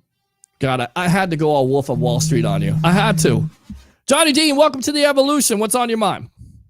How's it going, buddy? It's going good, man. Friday night, talking sports here with my favorite webheads. I got to love it. You're just talking about AB. I have a thing about AB. I don't see him as being, well, I don't want to say main priority because he is a priority, but I don't see him getting a lot of calls. I don't think if he hits free agent, he's going to be, because, all right, look, he didn't get his first start until the 9th game this season. Right. He did not show the league that he's AB. You know what I mean? Correct. And if he hits the league, he's going to have to convince the league that that's what he is. Right. Okay. And I think I haven't even thought about him not leaving. I felt that AB is going to be here because he's going to have to play a full season to prove himself to the league. We kind of feel like the same way, right? I mean, we feel like Brown's going to come back. We feel like Gronk is going to come back. Why? Because they're basically at the hip with a Tom Brady. Tom Brady believes in them. They believe that Tom Brady is the greatest of all time. They believe that Tom Brady gives them the best chance to win. Easy. Make the numbers work. They will work, in my opinion. And after hearing David's conversation today, interview today, and seeing some of the tweets and stuff, and Lenny talking about being back, I think the whole team's coming back, dude. You got JPP and you got Donovan Smith, who still can restructure, and Donovan Smith is probably going to restructure, right? You would think. You would think that they may follow suit. I mean, you would think there will be some players on this team that want to follow suit of Brady. Because what Brady did today opened the door for everybody. And they haven't even approached Mike Evans about it yet. And Mike Evans had already earlier said that he would do so. Right? Correct. Absolutely. So yeah, I don't. Today has been a weird day because I started out this morning thinking, oh man, well, and then the Brady thing came up, and I was like, well, that just completely changed everything, didn't it? Oh, it really did. It really did. David came out, and Levante David's interview just like confirmed everything, you know? Yeah. Yeah, I mean, this leadership on this team, you wonder why they're champions. You wonder why they're world champions, Super Bowl champions, whatever you want to call them. You wonder why they're at that pinnacle right now, because of leadership like a Levante David, because of leadership like a Tom Brady and a Mike Evans and a Chris Godwin. That's the reason why. And I'm going to bring this up. Yeah. Because it's the only thing that we disagree on this year. For some reason, we were in total agreement all the time this year. We were. So I got to bring this up because I won't mind seeing them draft a quarterback somewhere along the line this draft, because you got 2 years of Tom Brady. Use Tom Brady to his full potential and have him develop a quarterback for you.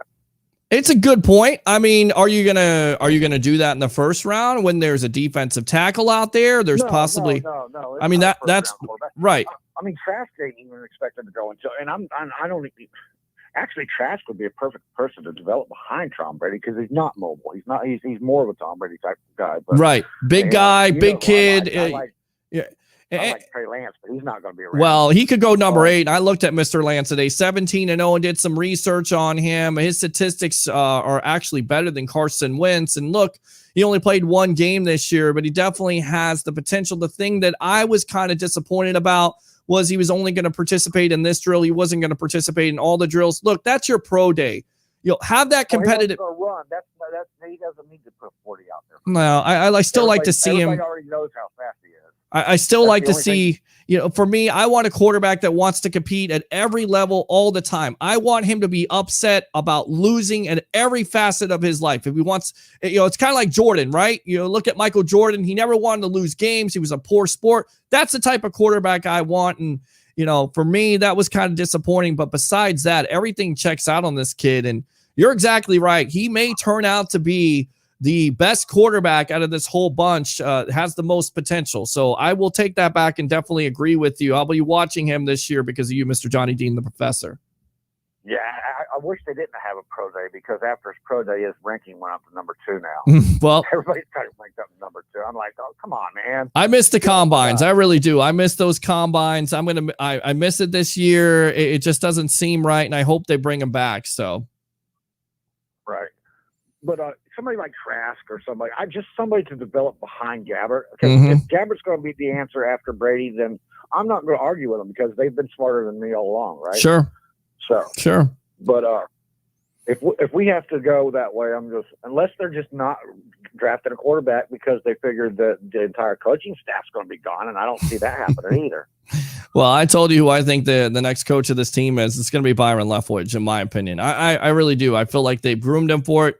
They want to see him do it. BA has gone to the Glazers about it, and it just makes sense to me. I love Todd Bowles, but I think Todd Bowles is a better defensive coordinator than possibly a head coach. BA And this year said openly out in public that he's making Todd Bowles his assistant head coach. Right. He's going to put Richards and some of the other guys, move them up a little bit to take off the pressure from Todd Bowles. But also, BA said that he would retire. He would retire if Byron Leftwich is not available to be. He doesn't want to call plays again. I mean, and some. Well, yeah, he wanted to groom him more, right? So because of what happened in Arizona, he wanted him to grooming him some more. And thank God he was available, because that was one of the main factors that BA was talking about. If Leftwich wasn't available, he would have seriously thought about not coming back to coaching. But the stars aligned, and to me, that's the guy. And if you're the Bucs organization, we've seen coaches get out of the building before that were young. Namely, Mike Tomlin, and they tried to go back and think Raheem Morris was the guy, and he was too young for it at the time. He was over his head. Too many things there. Maybe he was too much of right. He was too much of, like, in the group with the kids. Correct. Correct. Agree. So I don't think you want Byron Leftwich to get out of that building. And I respect Todd Bowles. Think he's a hell of a coach. I think he got a raw deal with the Jets. But I think at this point, he's a better defensive coordinator for the Tampa Bay Buccaneers. And I would be very thrilled. I would be happy once the Bucs repeat. And I'm saying it's Super Bowl or bust. They repeat this year. Bruce Arians goes off into the sunset. You have Byron Leftwich as your offensive coordinator and also your head coach. And you have Todd Bowles is your defensive coordinator. I think a lot of Bucs fans would be very happy and very satisfied with that, and they wouldn't be thinking the sky's falling. Who knows what this team is going to do? But at this point, Bucs fans should enjoy the ride. It's all about connections. I agree. Head coach is all about it. It is. Whether they're offensive coordinator or defense coordinator, it's who they're connected to. Agree. And both of them, Todd and Byron now is connected, because look at the staff we got. I mean, sure. He's connected with those guys. He's connected to the people in Arizona and Pittsburgh and Jacksonville. So they both have good connections. I wouldn't be disappointed with either one of them. Yeah. Replacing Arians. I agree. And I'd like to see Arians stick around as a special representative or something, Well, I certainly think that's possible. And everything he's done with this organization, not only coaching wise, but off the field with charities and then giving opportunities to not only minorities, but also women. It's just been amazing. He's been just a breath of fresh air for this Tampa Bay Buccaneer organization, and he'll be a big-time part of the reason. He was a big-time part of their Super Bowl winning. He's a big-time part this year going forward. You got to have, not necessarily calling the plays, but you got to have a guy that's able to do all those things, wear the hats, and not get overwhelmed, and BA definitely handled that like a man this year for the Bucs, in my opinion. Do you think that the BA and Light are actually training the Glazers to be the Rooneys? I don't know, but I tell you right now, the Glazers haven't. They've absolutely put all the football decisions in a Jason Light and a BA, and that's been the smart way to go, because we've seen this kind of backfire before, right? And right. Look, to the Glazers' credit, I love the Glazers, and I've never. I think they're right. They're committed to winning. Have they made all the right moves at the right times? No, but at the end of the day, they're trying to win, and they also realize that the people around them are more important, like a Jason Light, like a BA. Put those decisions on Mike Greenberg, put those decisions in those football people's hands, and those football people will get it done, and they've definitely got it done like aces with this team winning the Super Bowl this year. Anything else? No, that's it, buddy. All right, boss. Appreciate you. Let me go ahead and fire those cannons right there. Let me go ahead and give you a Ric Flair woo. All right, good stuff there. Open phone line 727-255-0391 and 727-255-0391. We'll read the comments and then we'll probably get out of here for the night. But it's been an eventful day, and I think it will continue to be that. We're getting calls right now. Let's go out to the phone lines. Welcome to the Evolution. What's your name? Where are you calling from?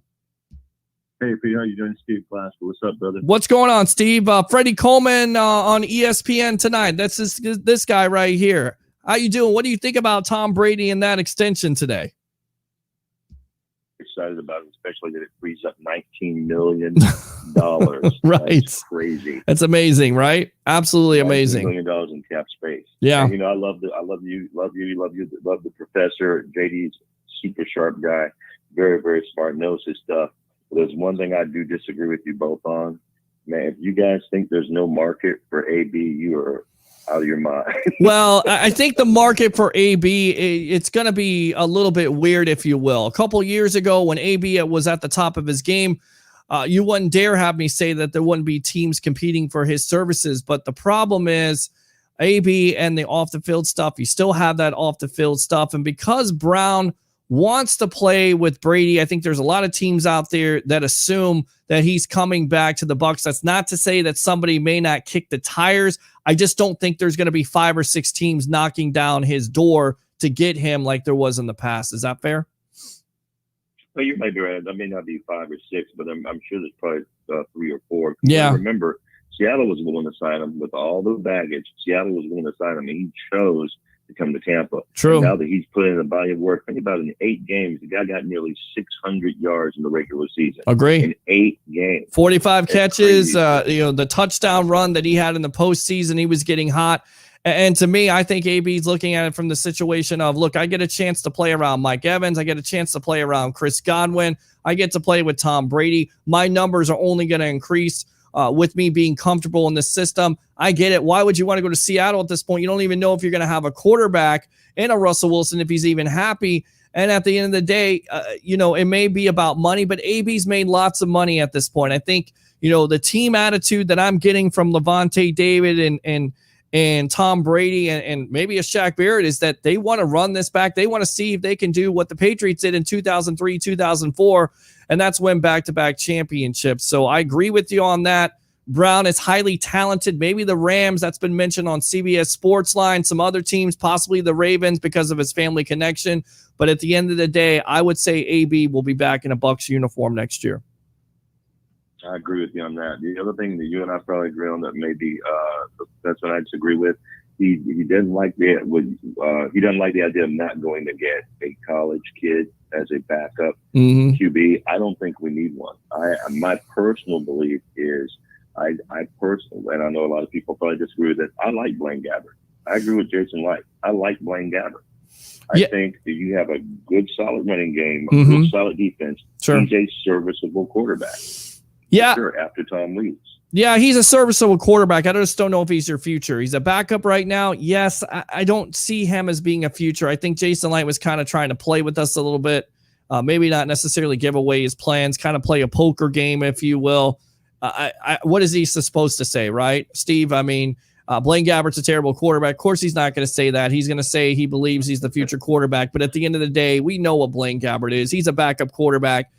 To me, he's not going to have a renaissance, if you will, of a Rich Gannon or Ryan Fitzpatrick. So I would expect him to just continue to be a backup quarterback in the Bucs either this year or next year. And some people say this year because of taking advantage of a Tom Brady to get those quarterbacks or that quarterback ready to come in and develop. So I don't know what to think. Yeah. I don't know what to think about that situation, but I will tell you this. I don't think Blaine Gabbert is the next Ryan Fitzpatrick by any means. Oh, no, I'm sorry. I didn't mean to give that impression. Oh, no. What I mean by him being serviceable is that while Brady's there, he's good for, like, let's God forbid Brady was to go down. He's good for a few games. I think he can win a few games. And I don't think it's imperative that we get somebody in the draft this year. I don't think the draft for QBs is going to be that great next year, but maybe the year after that, he could be a bridge. And then we get somebody in a couple of years, good kid to come in here and take over. That might be all you need. That's possible. That's possible for him to be a bridge quarterback. But I remember bridge quarterbacks, it's a bridge that leads to nowhere. That's what it is. And that to me is rebuilding right now. I don't even want to think of rebuilding. I don't even think of a bridge quarterback. I just want to continue this streak of Tom Brady and all these guys right now. I started off the show tonight with a wrestling stable. I feel like they're a combination of the Four Horsemen, the NWO, and D-Generation X. You just don't know where you turn, where you go to, because everybody's got your corner. They got so many superstars on both sides of the ball, and everybody's in the same mindset. It's not like everybody's out of control. It's not like a Russell Wilson situation or a Deshaun Watson situation where they want to leave. Everybody wants to stay, and they're all on the same page. It's just kind of scary. It really is. So that's absolutely, that's the Brady effect. I watched Levante Davis' press conference earlier today, and he said that specifically. He said, I wanted to stay, so we were going to find a way to make it work because we believe we can make it happen again. Essentially, I'm paraphrasing. That was his idea. We want to make this thing happen again. And I wanted to stay to get that done. And there's a lot of it's got to be because of Brady. Really interesting stat I heard from, believe it or not, one of Brady's biggest haters that absolutely blew my mind. And the fact that he gave him this kind of shine really blew my mind. But Nick Wright, right? Or Nick Wrong. Yes, Nick Wright. Yeah, Nick Wrong, exactly. Nick Wrong. But Nick was on I forget what show it was, but he came up with a stat that was unbelievable. In the 21 years that Brady has been playing, he said that Brady has 3 separate first ballot Hall of Fame careers. In his first 7 years, he called it the Troy Aikman phase, where he won 3. He won 3 championships, one of them back to back. That was the Troy Aikman phase. In the middle 7 years, he won no Super Bowls. So but he had all kinds of great stats, all kinds of great numbers, blew the doors off all the numbers and records. He calls that the Dan Marino phase. Nice. And then in the last 7 years, the years we're currently in, Nick Wright said this, by the way, unbelievably, he's in his Joe Montana phase. Wow. He's won 4 championships, and he is the undisputed GOAT. It is ridiculous. It was amazing to hear Nick Wright talk like that. Well, I tell you right now, he definitely knows what he's talking about when he's saying that. When he talks about LeBron James or anything else, then I just turn it off. But I absolutely agree. I absolutely agree with you in his later years. And that's the crazy thing about it here, right, Steve? I mean, Brady seems like he's getting better, and all the national media, all the national pundits talking about, well, he's on a cliff and this and that and another thing. And again, we go back 2 years ago with the Bucs picking him up, and it's that anniversary is coming up on Wednesday. We'll be live here on the Over Under Evolution with yours truly, Harry the Greek, and of course, Tampa Bay Ray Kennedy, getting you ready for the new league year and all the free agency signings. But that was the day last year when Brady signed, and all you heard was, well, he had 24 touchdowns and 8 interceptions, so he's falling off a cliff. No, you didn't get him the right weapons. You didn't put the right pieces around him. And you see when you put the right pieces around him and you cater to a guy's strengths and you stay away from his weaknesses, what kind of quarterback he could be. And that is elite, an elite quarterback still at 43 years old. Just an amazing career overall. And he's turning 44 in August. And that extension today, again, just gives the Bucs so much flexibility. And I don't know if you're ever going to see this again. You look around sports in general, right? I mean, you saw LeBron James always going to free agency, taking a little bit of less money, but always getting paid. You see the big-time superstars. You see the quarterbacks in this league getting big-time money, and basically what the end result of it is with the Chiefs. Even though Patrick Mahomes redid his deal, you have to get rid of his 2 starting tackles. I mean, how do you think Mahomes is feeling right now with signing that much money of a contract? So it really goes back to what do you want to be? Do you want to be a guy that gets paid the most, or do you want a guy that not only gets paid a little bit, but also sacrifices for his team so that team has the opportunity to win championships? Because at the end of the day, Steve, it's all about what? Winning championships. Absolutely. And that's where you get your money. That's one of the things I love about Brady, and we're so blessed to have him in Tampa, because you would think these other quarterbacks after 20 years would have figured that out. Here's a guy who took less purposefully so that he could build weapons around him so that he could win championships, because he understood the more I win, the money will come. I can worry about the money later, the more I win. And it cracks me up that, you got Mahomes and you got Dak Prescott, and all these guys signing, and even Aaron Rodgers, and you got signing these huge contracts. And then when they don't have any players around them, they're surprised and they're mad. I'm like, well, you signed that big contract. Of course you're not going to have any players around you. Agree. Good stuff. Amazed, Good stuff, Steve. I'm going to go ahead and fire those cannons right there. Good stuff. Thanks a lot for the call, my friend, and keep on calling the Evolution of Sports Talk Television. All right, boss? Thanks, Pete. Take care, brother. Yeah, appreciate you. Let me go out to Mr. Sean the Sports Star, my former co-host from a radio station in a galaxy long, long ago. How do you feel about, of course, Brady and the contract extension, Levante David's comments? Welcome to the Sports Web, my friend. How you doing tonight? What's going on with you? Spot up. What's going on, man? I'm doing well tonight, sir. And I'm sure that you and your callers and your listeners, if they're fans of the Bucs, they have to be ecstatic about what they're seeing. Yep. You know, we had a conversation maybe earlier this week, and everybody was a little concerned about certain things. Let me tell you something. I told you, these guys are trying to bring the band back together, and what you're seeing taking place, freeing up $19 million. $19 million. Yes, and Patrick Mahomes even did the same thing today with trying to follow Brady's lead, and I think this could be a new thing. And what you're looking at, look, I love Dak Prescott. I think he deserved the contract, but at the end of the day, you have to look at not only the present, but also the future of the franchise. And if that money that you're taking right now hinders the team from going out there and building around you to win a championship, then maybe you should take less money. And I think, some quarterbacks are going to be thinking like that going forward. But you're well, I will say this about that. It's kind of hard to get on these quarterbacks that do take the money because their financial situation is not like Tom Brady. Let's understand Tom Brady. Tom Brady grew up in a household that didn't care about money. They were well off. Right. Then also you're married to a wife who's worth more than you. Right. So Tom Brady can do that. But when you got someone like Deshaun Watson, who lived in a car with his mom, he has to get every dollar he can get because he's trying to set his family so they never have to. Well, not with the Houston Texans. I'm sorry. If you know that team that you're with gets rid of one of your biggest weapons for basically a bag of balls and nothing else. Well, again, though, when he signed that contract, though, it wasn't like we didn't have these conversations before. We were not saying Houston Texans is a terrible organization. You weren't listening to my show then. You were not listening to my show because I was leading. I was leading the band for Bill O'Brien to be fired on the spot when you get rid of a top flight wide receiver. You're talking about because he traded the wide receiver. Yes. I get that.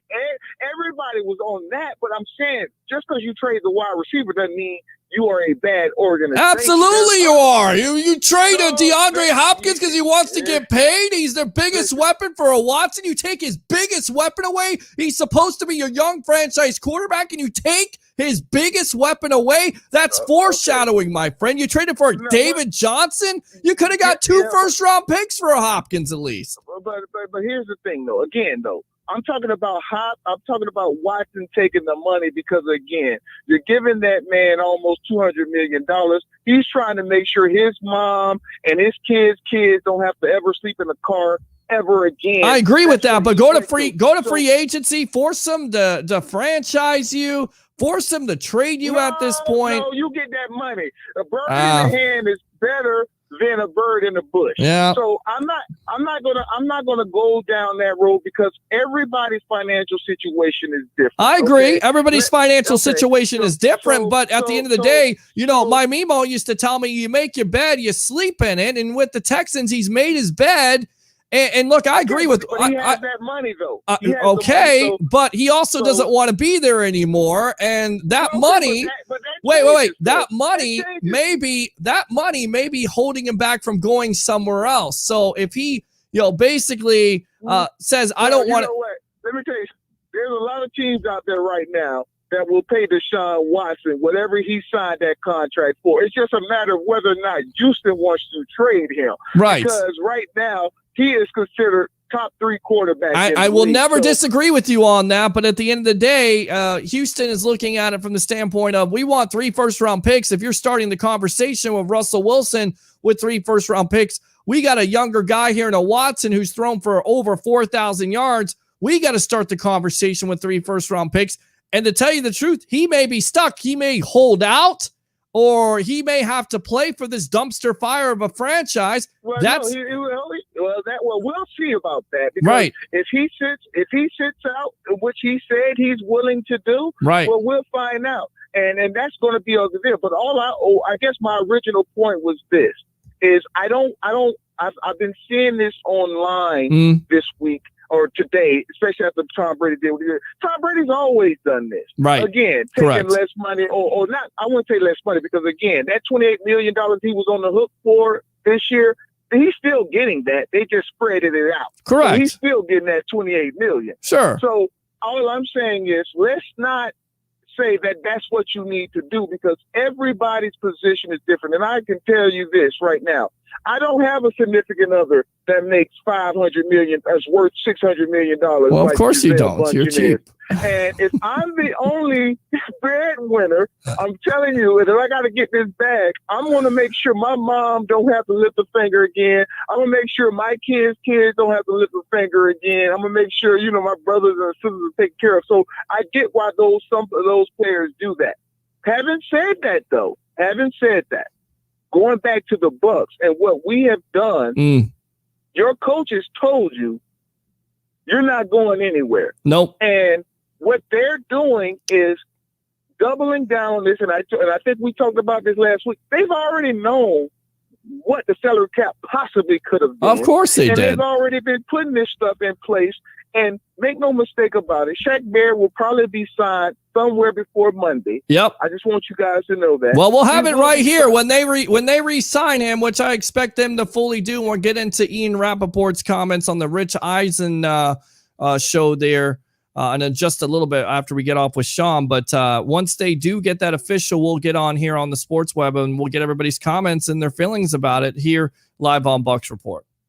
Yeah, I think he will be re-signed again, and obviously the Bucs still gotta. We talk about Tom Brady, but Mike Evans has been cutting his contract and restructuring his contract for the last 2 years. Sure, we've seen Ali Marpet do it. We've seen Cameron Brate do it. A lot of players do it. It's just the fact that Tom Brady is the quarterback, and we say, "Oh my goodness, he's doing it." A lot of teams do that. I mean, my boy, Levante David, did the same thing. He took a different type of contract because he wants to win as well. And a lot of players do that. You get that. That's what they call it, that home team discount. What makes Tom Brady and what makes this so significant is when Tom Brady was doing that in New England didn't go and still continue to go for it. Right. You see what I mean? Exactly. The Bucs are like saying, well, if you're going to do this, we're going to make sure you have these guys around you. Correct. We're not going to get rid of Levante David right now, where the Patriots say, Levante, you go ahead and go. We're going to bring somebody else in cheaper to probably do your job or get a rookie and come and do your job. The Bucs are saying, no, we're keeping Levante David, somebody that we know can go out there and make plays. And Tom Brady got frustrated with that. With the last, of course he did. He should have got years. frustrated with it. He's giving it I kind of related this to a relationship, a bad one, a one-sided one. I always do that with sports because I feel like it's easier to talk sports and relationships when relating to sports, if you will. And when it comes down to it, it's one person trying and the other just going through the motions. You know what I'm saying? Like taking that other for granted, like the Patriots did, like Bill Belichick and Robert Kraft did. And Kraft begged him. But at the end of the day, with Brady and everything he's done throughout his career to help the Patriots still be competitive, still be a Super Bowl contender, and then basically slap him in the face and say, you know what? We're going to cut back. We're not getting you any weapons. Well, of course he was pissed off. Of course he wanted to leave the Patriots and go somewhere else. And as soon as the Bucs came calling with the whining and the dining and saying, hey, Brady, what do you want? Unlike the Texans, that dumpster fire where they went to Watson and said, what do you want? And then basically did the complete opposite. And that's why Watson is so upset. When Brady wanted something, they did it for him. They rolled out the red carpet, and that's the reason why Tom Brady did this for them, basically paying them back. And now he wants to run it back, and they want to win 2 championships in a row. And I tell you right now, I think they may have a better team than they did last year. Honestly, Sean, I really do.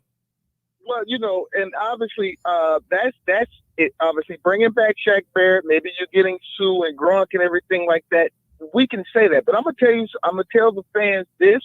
One thing I've been paying attention to, and I know you have been too, but there are a lot of top flight players getting cut right now. Mm-hmm. And there are a lot of top flight players are getting cut, and there are going to be a lot of top flight players that's going to sign for 1 year, very mediocre deals.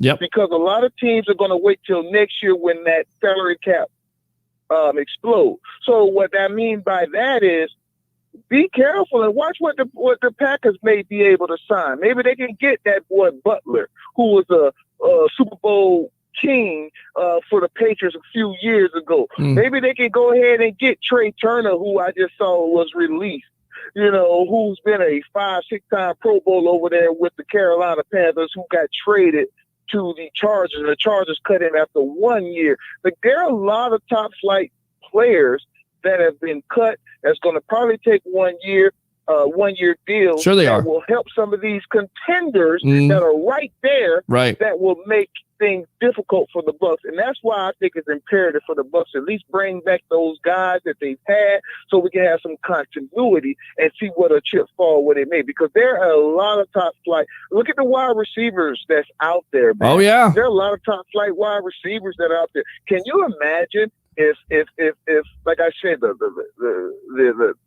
Bills, maybe they get Kenny Galladay. You know what I mean? Maybe, just maybe, the Packers get Emmanuel Sanders. They never spend money in free agency. It's not their thing. But you're exactly right with that, and that's my point with the Aaron Rodgers big time contract. Do you ever see that guy taking less money? No. Well, that's the reason why he only has one championship. Well, no. Well, listen. Let me say this. I mean, I think it's fair. I mean, look, if he took less money, if he went to the Packers. Okay, he went to the Packers. He said, look, I'll take less money. I'll restructure money so we have some money to move around so we can sign a big-time free agent to help me out. I think the Packers would do it. I do. I think he has that power. But that's not the same. He's not the same type of player. That's what it comes down to. But here's the thing we were talking about here, though, Spider. This is a good conversation. But when you have a guy like Aaron Rodgers who's gone to four NFC championship games. Last year, he went to the NFC championship game again, going like 13-3.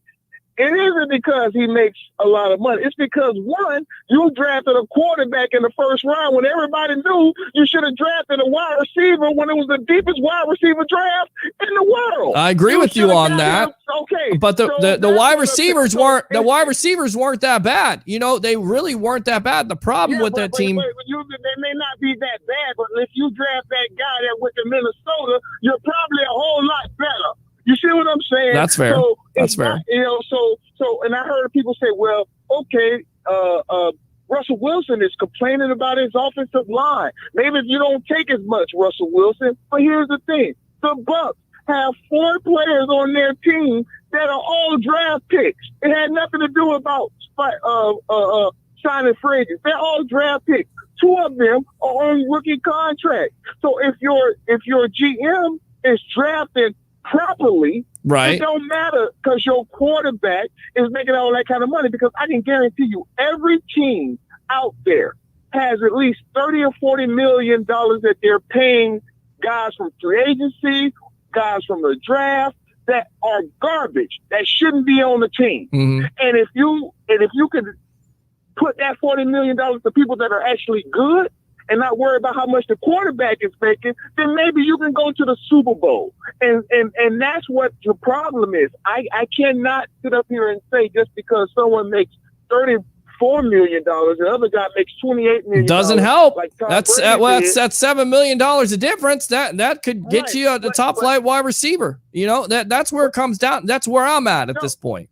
But I'm saying, I get the concern of Russell Wilson and, not building an offensive line and a running game and like that. I get that. But at the end of the day, buddy, you're making a lot of money in the NFL. Maybe if you cut down on if you restructure your deal, maybe this organization would have more money to do something with. But I guess what I'm trying to explain is there's a salary cap and there's a salary floor and there's a salary cap. Correct. It don't matter. However you get to $192 million, you get there. But if you are signing people that, let's say, I want to go and sign this linebacker, and he doesn't work out, but you've given him, $15 million this year, a year, then that has nothing to do with your quarterback making 40. Well, the point is, though, The point is you don't even get the opportunity to sign a linebacker to $15 million. You don't even get the. Well, I can guarantee you the Packers got some people, and not just the Packers, but there are some players on teams that's making some good money that's not living up to the contract, and so it's not about. But here's the point, Sean. How many teams have we seen sign big quarterbacks to big time deals? Namely a Joe Flacco. Look. Flacco had an amazing postseason, 13 touchdowns, no interceptions, Joe Montana-like, if you will, right? When they signed him to that contract extension, how many players did they get rid of off of that team where they couldn't get back and repeat? I mean, that's the point. You Matt Ryan, he signed a big-time contract before they got rid of players. We've seen it before. That's the reason why it's so important that when you draft a quarterback that you do everything you can to put all those pieces around him and at least win a Super Bowl in the first 5 years. Because if not, once that second contract comes up with that quarterback, then basically your salary cap is doomed because you devote so much to one player. And I'm not saying they don't deserve it, but look, when you're paying a guy $42 to $45 million, and then you're complaining at the end of the day, well, we don't have enough pieces around. Well, look within, look inside that mirror. Look at what the greatest quarterback of all time, whether he has a rich wife, whether he's made his money at the end of the day, what's the most important thing at the end of the day? And I think we lost Sean there. Call back. The most important thing at the end of the day is to win championships. And that's what the other quarterbacks are not getting. That's been my point. Again, I'm all about getting paid. I am. I want everybody to get paid their market value and their share. But when it comes down to stopping your team from supplying the rest of your team with the players around them that are going to help them win, then that's where I take a stand. All right, let's go out to Sean. I told you to stop buying those phones at 7-Eleven and Cricket Wireless. You got to stop doing that. Go ahead. Finish your point. No, I was going to say, well, I've heard a lot of people want to bring that in and say, when you draft a quarter. Is that a valid point? I mean, hasn't that happened in the annals of NFL history? It hasn't?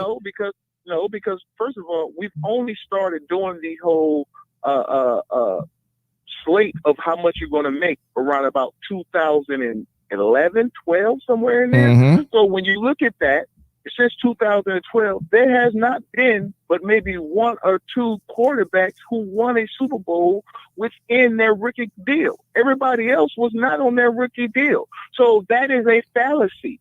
So, yes, while it makes sense to try to load up and try to win when you got a rookie quarterback on a rookie deal, but there's only been one.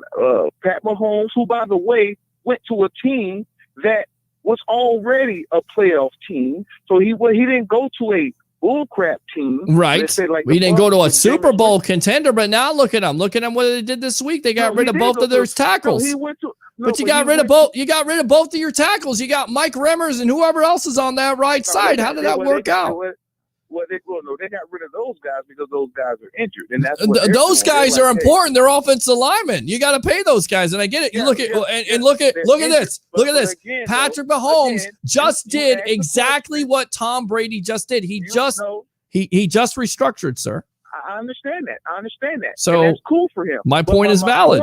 No. My point is, you just said being somebody on a rookie deal, that's how you win Super Bowl. And I'm saying since the NFL has done the rookie scale, there's only been one or two quarterbacks who won a Super Bowl. Russell Wilson comes to mind, does he not? When have they been back to the Super Bowl ever since he got his big time deal? That was one or two players. So Russell Wilson and let's go to the biggest point. Why has Tom Brady succeeded so much in his career with the Patriots, besides the fact of having coaching and players around him? Why have the Patriots continued their consistent nature of getting to the Super Bowl almost every year? But Spider, again, no. Answer this question. I am. Answer the question. Have you ever seen the New England Patriots pay Tom Brady a mega deal like Dak Prescott or Patrick Mahomes or Russell Wilson? In 2010, Tom Brady did get paid like at top echelon because he was like, hey, I'm trying to get my money. So in 2010, he did do it for like 3 years. He was at the top echelon. Then in 2013, he went back down to not getting paid. Oh, so wait a minute. Wait a minute. So there's a correlation there, right? There's a correlation with no. You just admitted to it. There's a correlation. He got a top flight deal. They didn't do so well, and then he took less money, and guess what happened? Oh my God! They competed for a Super Bowl again. Right, they did. They did compete for a Super Bowl. Plenty of Super Bowls. Why? Because they didn't. Yes. No, in 2010, they went to the Super Bowl in 2011, lost to the Giants again. So they were still competing. So didn't they beat the Seahawks a couple years later? Yeah, in 2013. Did Brady take less money?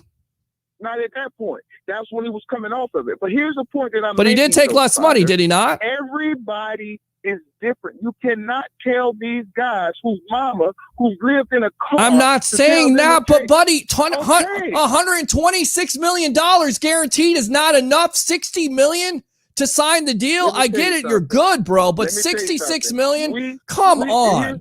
Here's the problem that I have with that statement.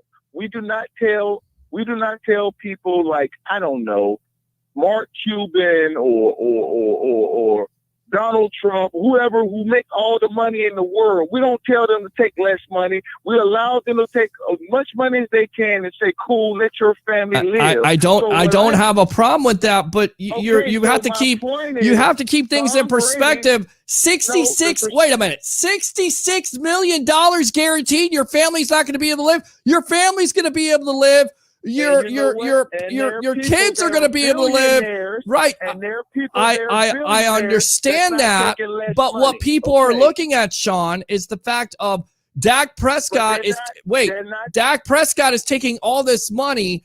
Ezekiel Elliott is taking all this money. Amari Cooper is taking all this money. DeMarcus Lawrence is taking all this money. And all you at the end of the day is all you have is money. You're still losing. You're not winning. There's no winning going on. And look, again, I congratulate Dak Prescott on the contract extension.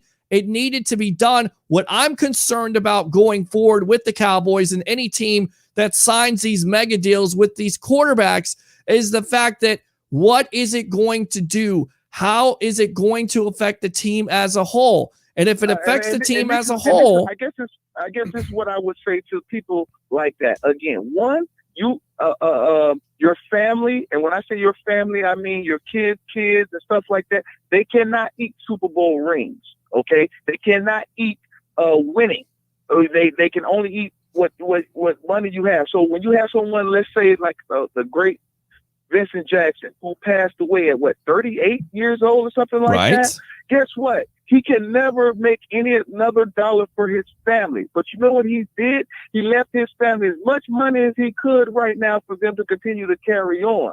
And so these guys have to look at it from that perspective. I cannot tell these young men who is trying to establish I'm not saying you're telling a young man. What I'm saying to you is that a man has to realize at the end of the day, what is the best situation. Maybe it's not the best situation to always get market value right away because you're kind of hurting the team. This is what I would say. It's up to the GMs. And I went back to what I was trying to tell you about when people talk about Russell Wilson, because I heard a lot of people talk about Russell Wilson and his offensive line, that if you didn't take this much money, they can have all the line. Well, the Bucs, again, 4 of their 5 offensive linemen were drafted, and 2 of them are on rookie deals. But we also know that if you hold on, let me finish. Now it's on the GM for one, not pay free agents. That's not that guy. Like we always talk about. Well, you always hear me say he's not that guy. Right. And also, it's not where you pick; it's who you pick. So now let's give these GMs some blame for not putting people around your quarterback that's making all this money. That's a great point. But if you don't draft well, you go into free agency. But if you don't draft well and you don't have any money for free agency, but if you don't do it, Sean, and you don't have the money to basically circumvent that pick, as we saw with bad Buccaneer teams, that's what happens. That's my point. You've never seen teams that sign quarterbacks to big time deals do well afterwards, have you? Well, yes, I have. Well, Yes, which I have. one? Which one? Where are you talking? Are you talking about the last 5 years? I mean, eventually it comes back to haunt him, does it not? Because understand, no, because you understand with Aaron Rodgers. So it's not going to come back to haunt Patrick Mahomes. But by the way, Adam Schefter reports tonight that with his the roster bonus, they have opened up $17 million in cap space for the coming year. Why did he do that, Sean? Right. That's not because because they needed cap space. Right, but why did he? But again, he didn't take less money. They just moved the money that they moved the money around, but eventually it's going. But it's still going to come back. It's still going to come back to haunt them because they're not going to have enough money to pay all their players. That's the point. But here's the thing. You asked me what quarterback has done that. Okay, so when Aaron Rodgers won his first Super Bowl, he was on his second contract. When he got that contract, he was getting paid top dollar for quarterback. I do not believe he was on his second. I think he was still on his rookie deal. No, he definitely was on his second contract. You can go definitely look at it because I've already had this conversation. What has he done since? What has he done since? No, but what is he? What? Okay, if that's your point, what has he done since? Eli Manning won both of his Super Bowls on second contract. What do they do after that? Would they do anything after that with all that money locked into the quarterback? Again, I'm not saying it's a bad move because it's a market value. What do I care? Because that's the difference between a Tom Brady and every other quarterback. Tom Brady continues to restructure his deal so his teams are competitive and these other quarterbacks are not getting the blueprint. That is the point. Yeah, but again, if I'm gonna tell you this again, and I know what you're saying. I get what you're saying. I get it. I understand the whole family aspect. I get that. I understand that. But I don't put my hand. Okay, well then at the end of the day, if you're a quarterback, don't complain about your team not doing enough for you if the majority of your salary cap is locked into one player, which is you.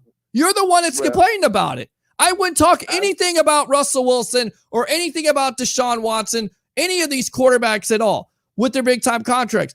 But their grievances at this point, and they're airing their grievances about the team not doing enough to put around them. Well, maybe if you take a little bit less or you restructure your deal to give your team that flexibility, like the greatest of all time in a Tom Brady, maybe you'd be in a better situation. Is that a fair point? This is what I would tell these teams out here, and this is why I think you need to open up the hiring practices for all GMs and not just the people you like or just the people you know, because if you get the right GM and you get the right capologist also, I agree. You get the right capologist, they will be able to, like for instance, the Saints were not losing because Drew Brees was making all that money. They were just losing because they were not executing. The Saints every year for the last 4 or 5 years have been considered you are a favorite to win it all. So because did they win it all?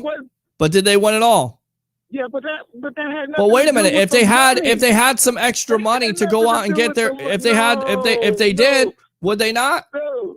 Okay. No, because you got to remember. Okay. You got to remember when Tom Brady was taking that less money with the Patriots. His problem was they weren't spending money though. Like he was taking that less money. But that's the reason why, and that's the. But it had nothing to do with the salary though. It had everything to do. But he was trying to give his team the opportunity to go out there and get players to help him out. But they still won, and so my point is.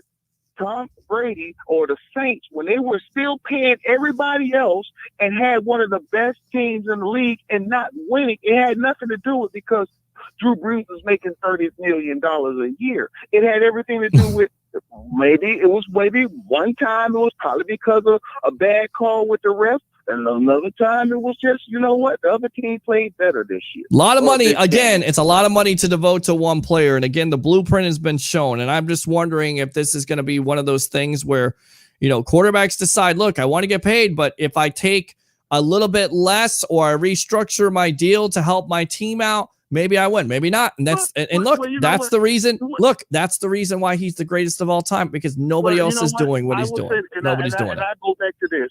There are a lot of players, and we've seen it. There are a lot of players that restructure. I mean, like I said, Mike Evans was restructuring the contract when we were winning 6 games. Why? Because he that. wants to win. Because Yeah, he cares about his family, but he's got enough money. He wants to win. He wants the Bucs to win. That's what it's about. But here's the thing. I'm not going to be mad at Shaq Barrett because he wants to get the bag right now. Because I'm not going to be mad at Shaq Barrett either that he wants, but I guarantee you he's not going to take. I guarantee you he's not going to take something that basically endangers the Bucs from going out and signing other players. I guarantee you won't do that. And that's part of why we called here. Well, I called here today. We will find out, but I can guarantee you, you're talking about a young man in Shaq Barrett who played 5 years with the Broncos, and I think in that 5 years only made like $2.5 million total. I don't fault him for that because he's not signing a $66 million guaranteed contract. So now you have a guy like Mike Evans who was a first-round draft pick who made a lot of money on his first-round draft pick. And is continuing to make money. Then he signed a second contract where he made $85, $90 million. Why did he? But he's also taken. He's also right. But Shaq Barrett can't not do that. I'm not. Again, they have to pay him his value. What I'm saying is, if there's a player out there that is complaining, if they weren't complaining, fine. But they're both complaining right now. And most of the cap is devoted to the one player. That's the point. Well, Sean, I got to run, man. I got to read these rest of these comments. One thing about Deshaun, one thing about yes. Deshaun is not complaining about the weapons you put on. He's complaining about you guys are not listening to me and what. Well, I agree with that. I agree with that. I agree with that. Make sure that's not. But for me, Deshaun should have never signed the damn extension in the first place. A dumpster fire. Well, listen again. When your mama living in a car, you gonna sign that 80, 100 million, 20 million. To be fair, here's the thing. Prescott took a 1-year franchise tag for the 1 year. Okay, he wasn't sure about the Cowboys. Cowboys weren't sure about him. He went into it. He was sure. He only signed that because the Cowboys only gave him that. He was trying to sign a deal last year, and they didn't want to do it. If I were watching, I would have never, whether I needed money or not, I would have never signed with the Texans. I would have let them franchise me and eventually trade me. I would have not signed with that team. That's what I'm saying. But again, it's neither here nor there. We'll see how that process works out. Good stuff as always, Sean. Let me go ahead and fire those cannons right there. This is why we do our show. Yes. This is what we do.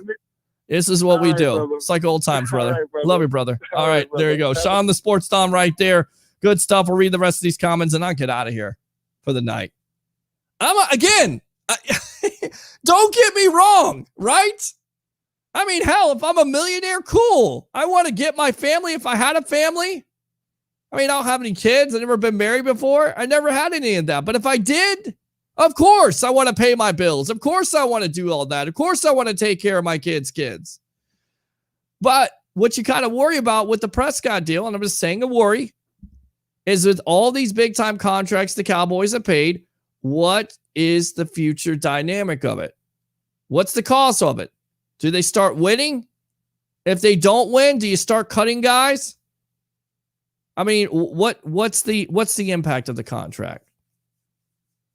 And like Russell Wilson, man, you're getting paid some of the most money in the NFL. You're complaining about it. Take less money, do a restructure. Maybe you help your team out. That's all I'm saying. Maybe I'm wrong. Who knows? 727-255-0391 and 727-255-0391. I'm just saying blueprint, right? What's the blueprint today? Quarterback who's 43 years old, still wants to play with the Bucs, runs it back, saves you $19 million. Other quarterbacks want to follow, want to be greatest of all time. No, they want to get paid. You want to get paid? You want to win a championship. Which one? So I definitely think there's correlation to it. And I think you can definitely prove it. You can. Because what we learn about when you sign a quarterback, right? You sign a Patrick Mahomes, did he deserve it? Absolutely, every dime. What's the impact? 2 offensive linemen gone. Some of the players on that team gone. What do you do? Restructure, right? Frees up $17 million. Why? Because they want to win. They want to stay competitive. You devote all that money to one player in your salary cap, it's going to kill your team. no matter how talented he is. You got to put pieces around him. You do. 727-255-0391. Love this show. Love you guys. So, yeah, the creamsicles may come back. I don't know. Do we need to re-sign Brown? I definitely think it's a possibility. Good luck with that. You see what's moving on from Jameis did for the Bucs in just one season. Bucs Beast, yo, what's up, guys? What's up? Mike says, my boy Damian Adams doing his thing. You did a great job tonight. Thanks a lot for him coming on.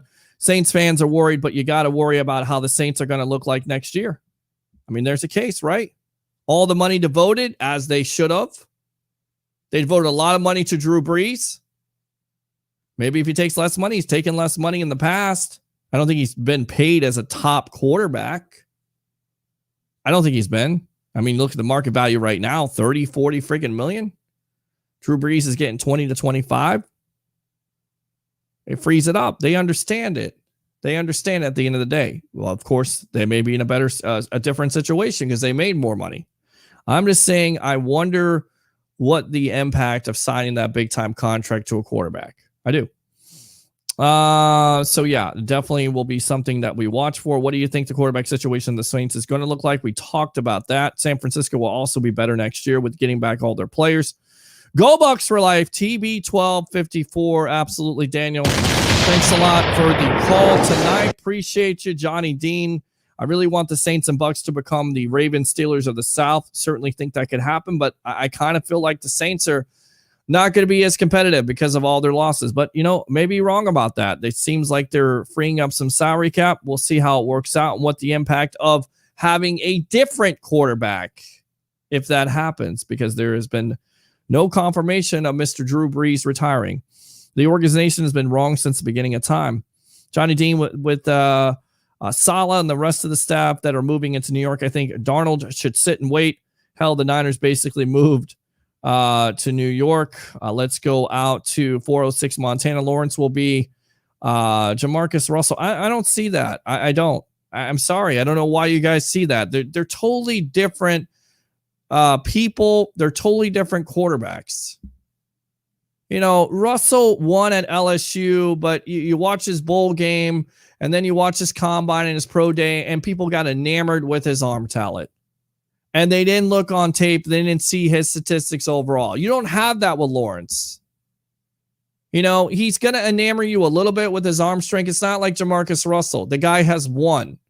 The guy has stayed clean on and off the field. I don't know why the hate is. Oh, I know why the hate is, because he's won so much. That's what it comes down to. He's won a lot. So I don't understand the hate. Jamarcus Russell, come on, man. That's not even a good comparison, dude. One was a lazy player in the NFL that had all kinds of potential. One's going to be a number one overall pick. I get it. You know, Jamarcus Russell was a number one, or was he number two overall pick, I think, for the Raiders. He never read his playbook. He didn't care about the game. This kid Lawrence cares about the game, I feel. Jacksonville is going to have to double check all of Urban's tight ends. This year's draft is one of the most important ever. We need to hit it big for the future of the franchise. So that means quarterback. William, is that what you're talking about? Let's see. More comments here. I'll make sure to read all of them. Do you think we re-sign Suck Up? Yes. Johnny Dean says this year's draft will be mostly rotation and depth.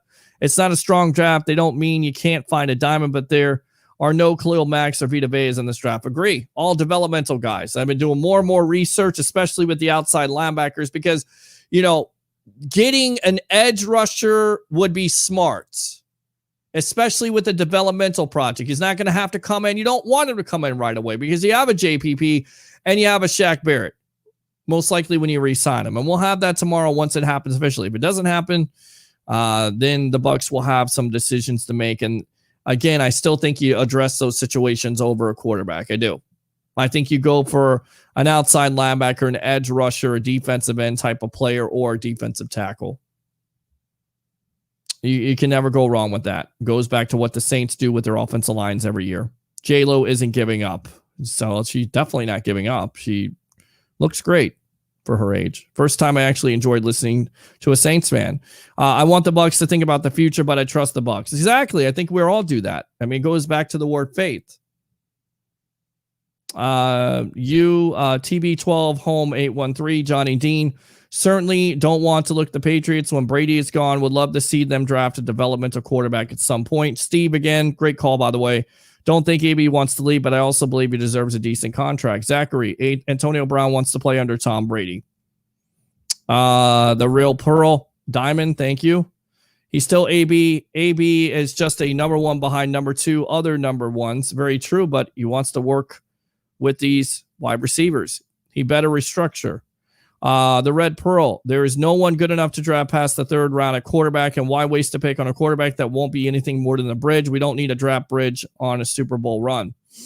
Next season, we should target a quarterback. Heck, next season, the quarterback market could even have some gems we could pick up too. Plus, if we win it again, we will be bigger landing spots for veterans. I like that. Very good. The Red Pearl, thanks a lot for tuning in.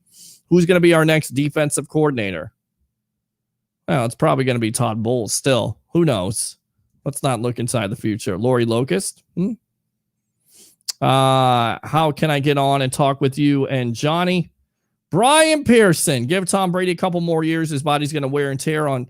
Trevor Lawrence will come in at 21 years old. NFL MVP quarterback in a couple of years. Maybe a Super Bowl champion like Tom Brady. That's what you hope for when you draft a guy number one overall. The pressure is more there. So good stuff there. I'm not sure if I agree with that. I mean, again, Father Time is undefeated. Never rule out of Tom Brady. We don't know. He did that for Shaq specifically. Now Donovan Smith has to restructure to keep Sue and then release Brady to sign the rookies. We'll see. Brian says Tom Brady will play for a couple more years. Okay, I read that comment. The Red Pearl. Russell Wilson wants an O-line. Chiefs just released two of their starters. Seattle might go and get them. Also, I heard the Saints might let Armstead go. That's just a rumor. Well, that's a pretty good offensive lineman. Whatever. Again, it's about building that offensive line. It really is. Trevor Lawrence, MVP in a couple of years. You just keep on typing the same thing there, Brian. Gabbert is not good, Ronnie. Blaine Gabbert is just a bridge quarterback until we get someone else. He's serviceable, but anyone with a left eye can see he isn't our future quarterback. I hope not. I don't see that either. We're still Super Bowl champions. They are. We are. You're using the NFL as wrestling now. Wow. Well, did you like that? Did you like that? Wasn't that great? Wasn't that cool how I did that? Everybody liked it besides you. You didn't like that? You didn't like my wrestling stable? I mean, God, man, you must be so fun at parties. Seriously. Come on, man. Steve Glasker, what I was saying about AB is he hasn't taken over a game like teams will want to see. That's not his fault. It's because of him being in a third right now. Teams are going to want to see more from him in order to pick up as a guy that won't be looking to him as a third, and he won't be leaving for a third paycheck. Williams says, we still have to sign players for depth. Not sure where all the money is going to come from. They'll figure it out. I have faith in them, right? We all have faith right now. We have a team that can compete for years to come. We can't get off the gas and hit that Jacksonville Jets mindset. Stay on top of the drafts, building great rosters until the wheels fall off. Great. Depth is the draft. Agree. What position do we draft in the first? Again, outside linebacker, edge rusher, defensive tackle. You possibly could go with a running back, depending on what you do with losing a Leonard Fournette. Although I think they're going to sign James White. That was my prediction tonight. I think that happens. You're using NFL and say it's like wrestling, sports entertainment, wrestling 365 days a year, football 17-game season. Literally, I was not talking about it literally. You missed the comparison. There's just some guys in the room.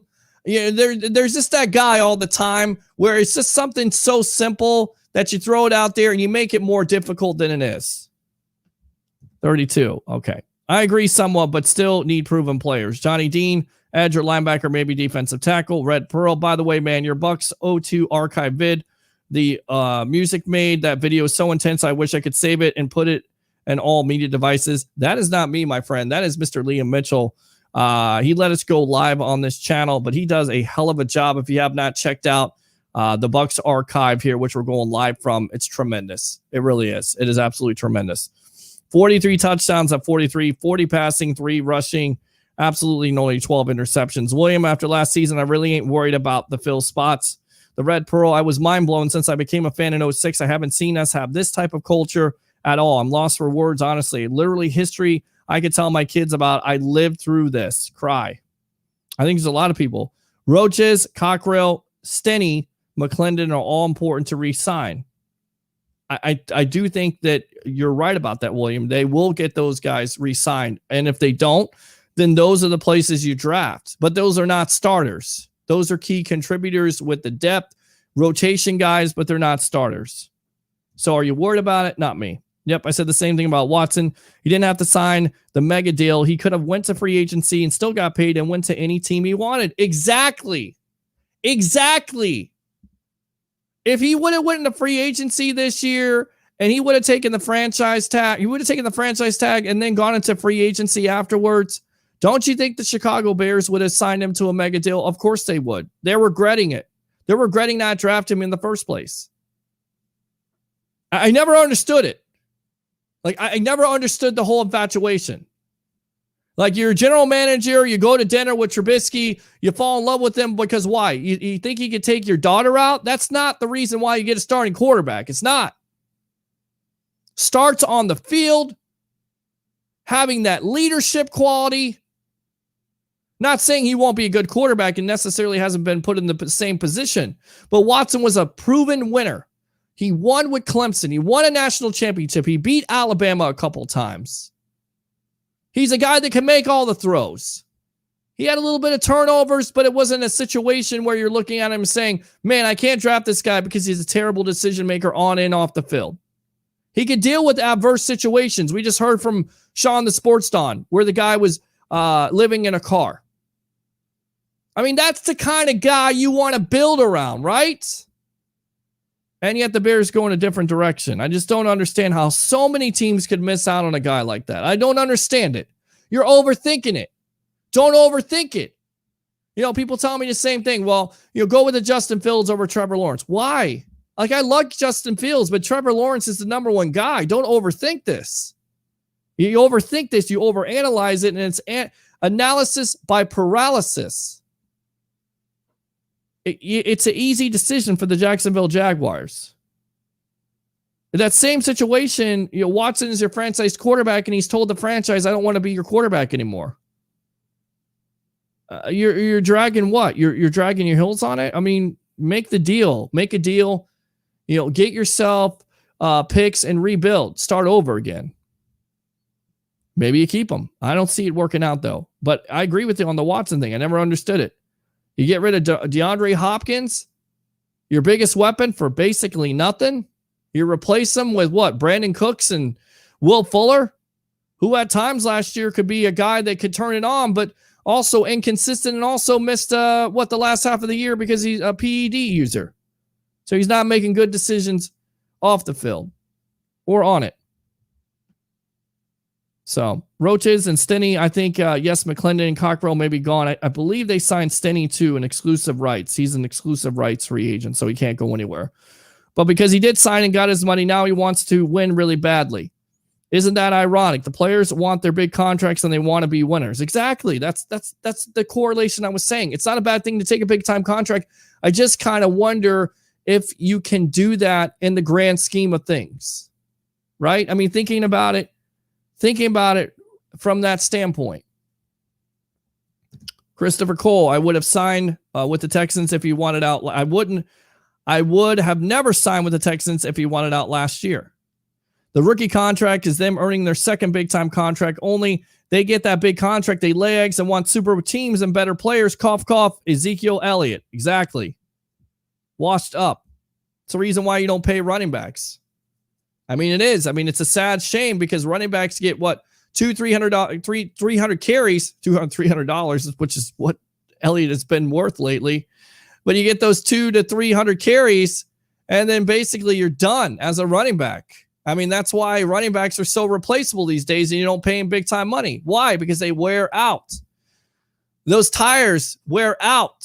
You can't kick them anymore. They're done unless they're Adrian Peterson, and then at that point you have to test them because they keep in such great shape. And Peterson is just an anomaly. Running backs in this league don't last for long. That's why you can draft him in the later rounds. That's why you can draft him. You don't draft a first round running back usually. Sometimes you do, but you can usually get them in the later rounds. Why? Because they're so replaceable. Yes, they did, but can only sign so much and still keep money for the draftees. It's okay for players to go get the bag as long as they go with having very little support around them. Don't want to hear no complaints. My point. Thank you. Let the truth set you free. Exactly. I will never say that I want somebody to not get their money. We all want to get the money. We all want to get paid our market value, what we deserve to get paid. What I'm saying is the correlation is if you do sign that big time contract and you're complaining about your team not being competitive, what's the reason? You took all that money. So they devoted all that money to the salary cap, and now you're complaining the team isn't competitive. Why? Because you don't have the money to go out and get players to help your team out. That's why. You don't have it. Unfortunately, Brait may be a cap casualty. We would miss him. We've been saying that for the last couple of years. So until it happens, I'll believe it when I see it. We have an unselfish locker room from top to bottom. The vets step up and allow others to get their money. It's not if it's the not real leadership for you, I don't know what it looks like. William says we can't count on Howard.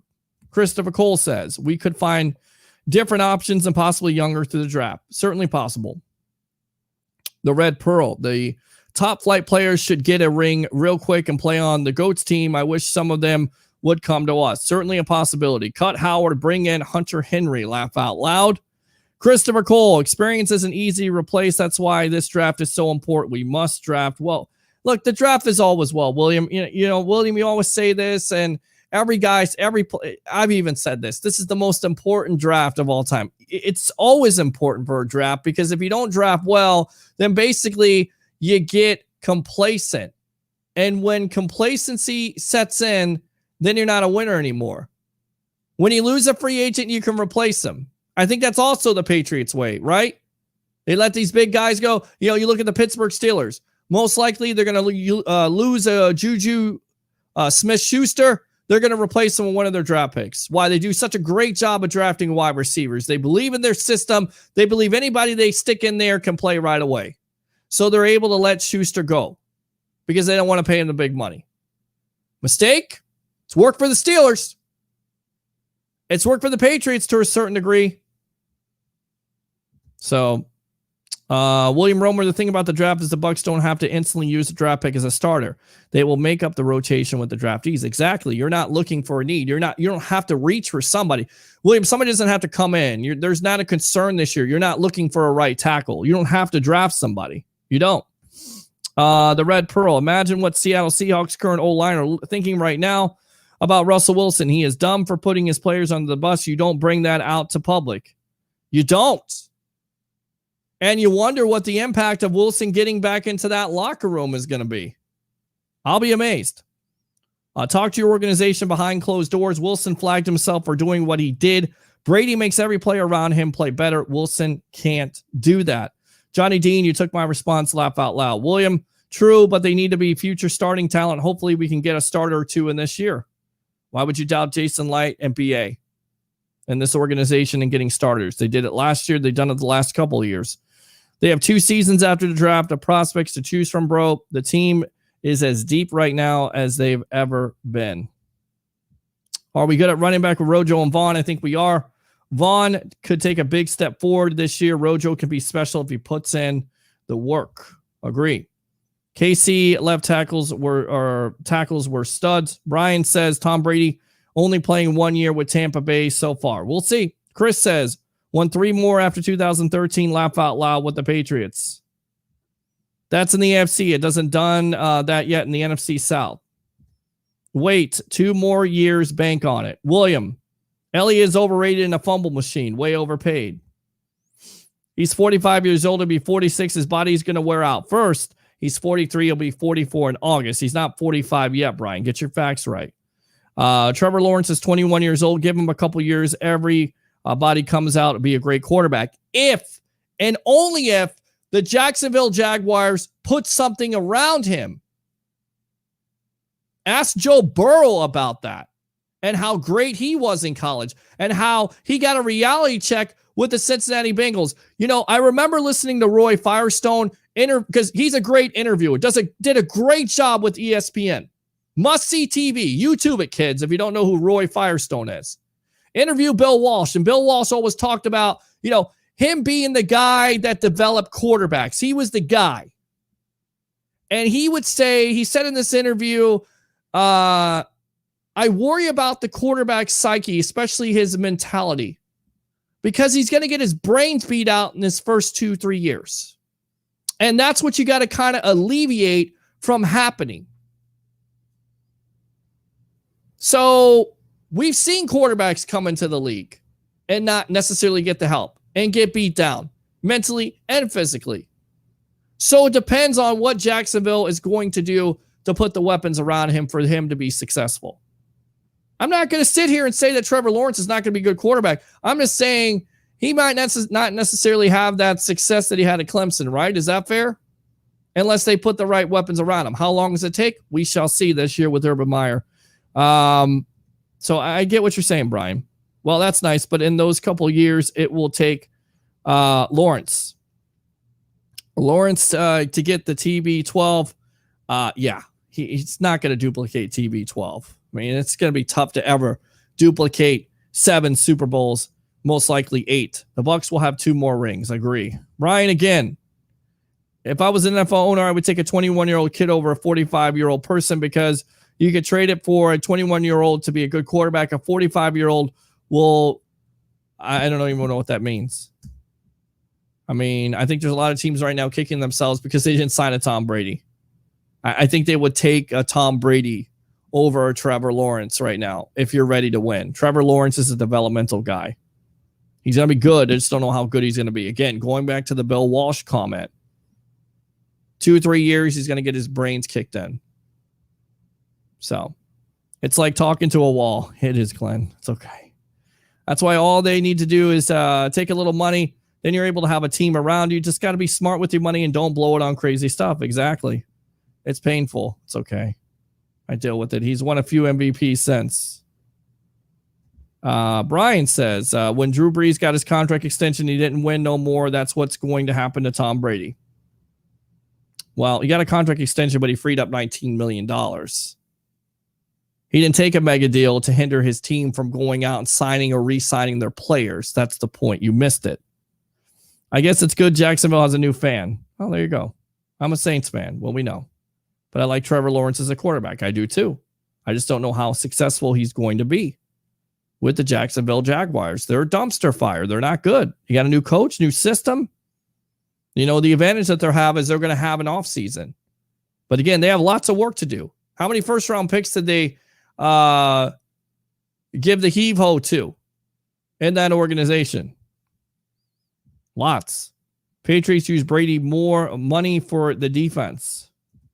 Steve, it's okay for players to go get the bag. As Sean said, as long as they're okay with having very little support around them, don't want to hear no complaints. I love that. Love that. Check just got $15 million or so. Evans has readjusted his contract before. Also, Sean, bad example for the argument. Exactly. That's what I'm saying. That was my whole point in this argument. Mike Evans has got paid, but also he's taken less money to restructure. Why? He wants to win. I want to win. I want to get to the playoffs. I want to give my team the best shot to win. I'm pretty sure Deshaun's mom hasn't lived in a car for a long time. He was a first-round pick, so that's a weak excuse. Velez FN, I love you. Well, I don't know who you are, but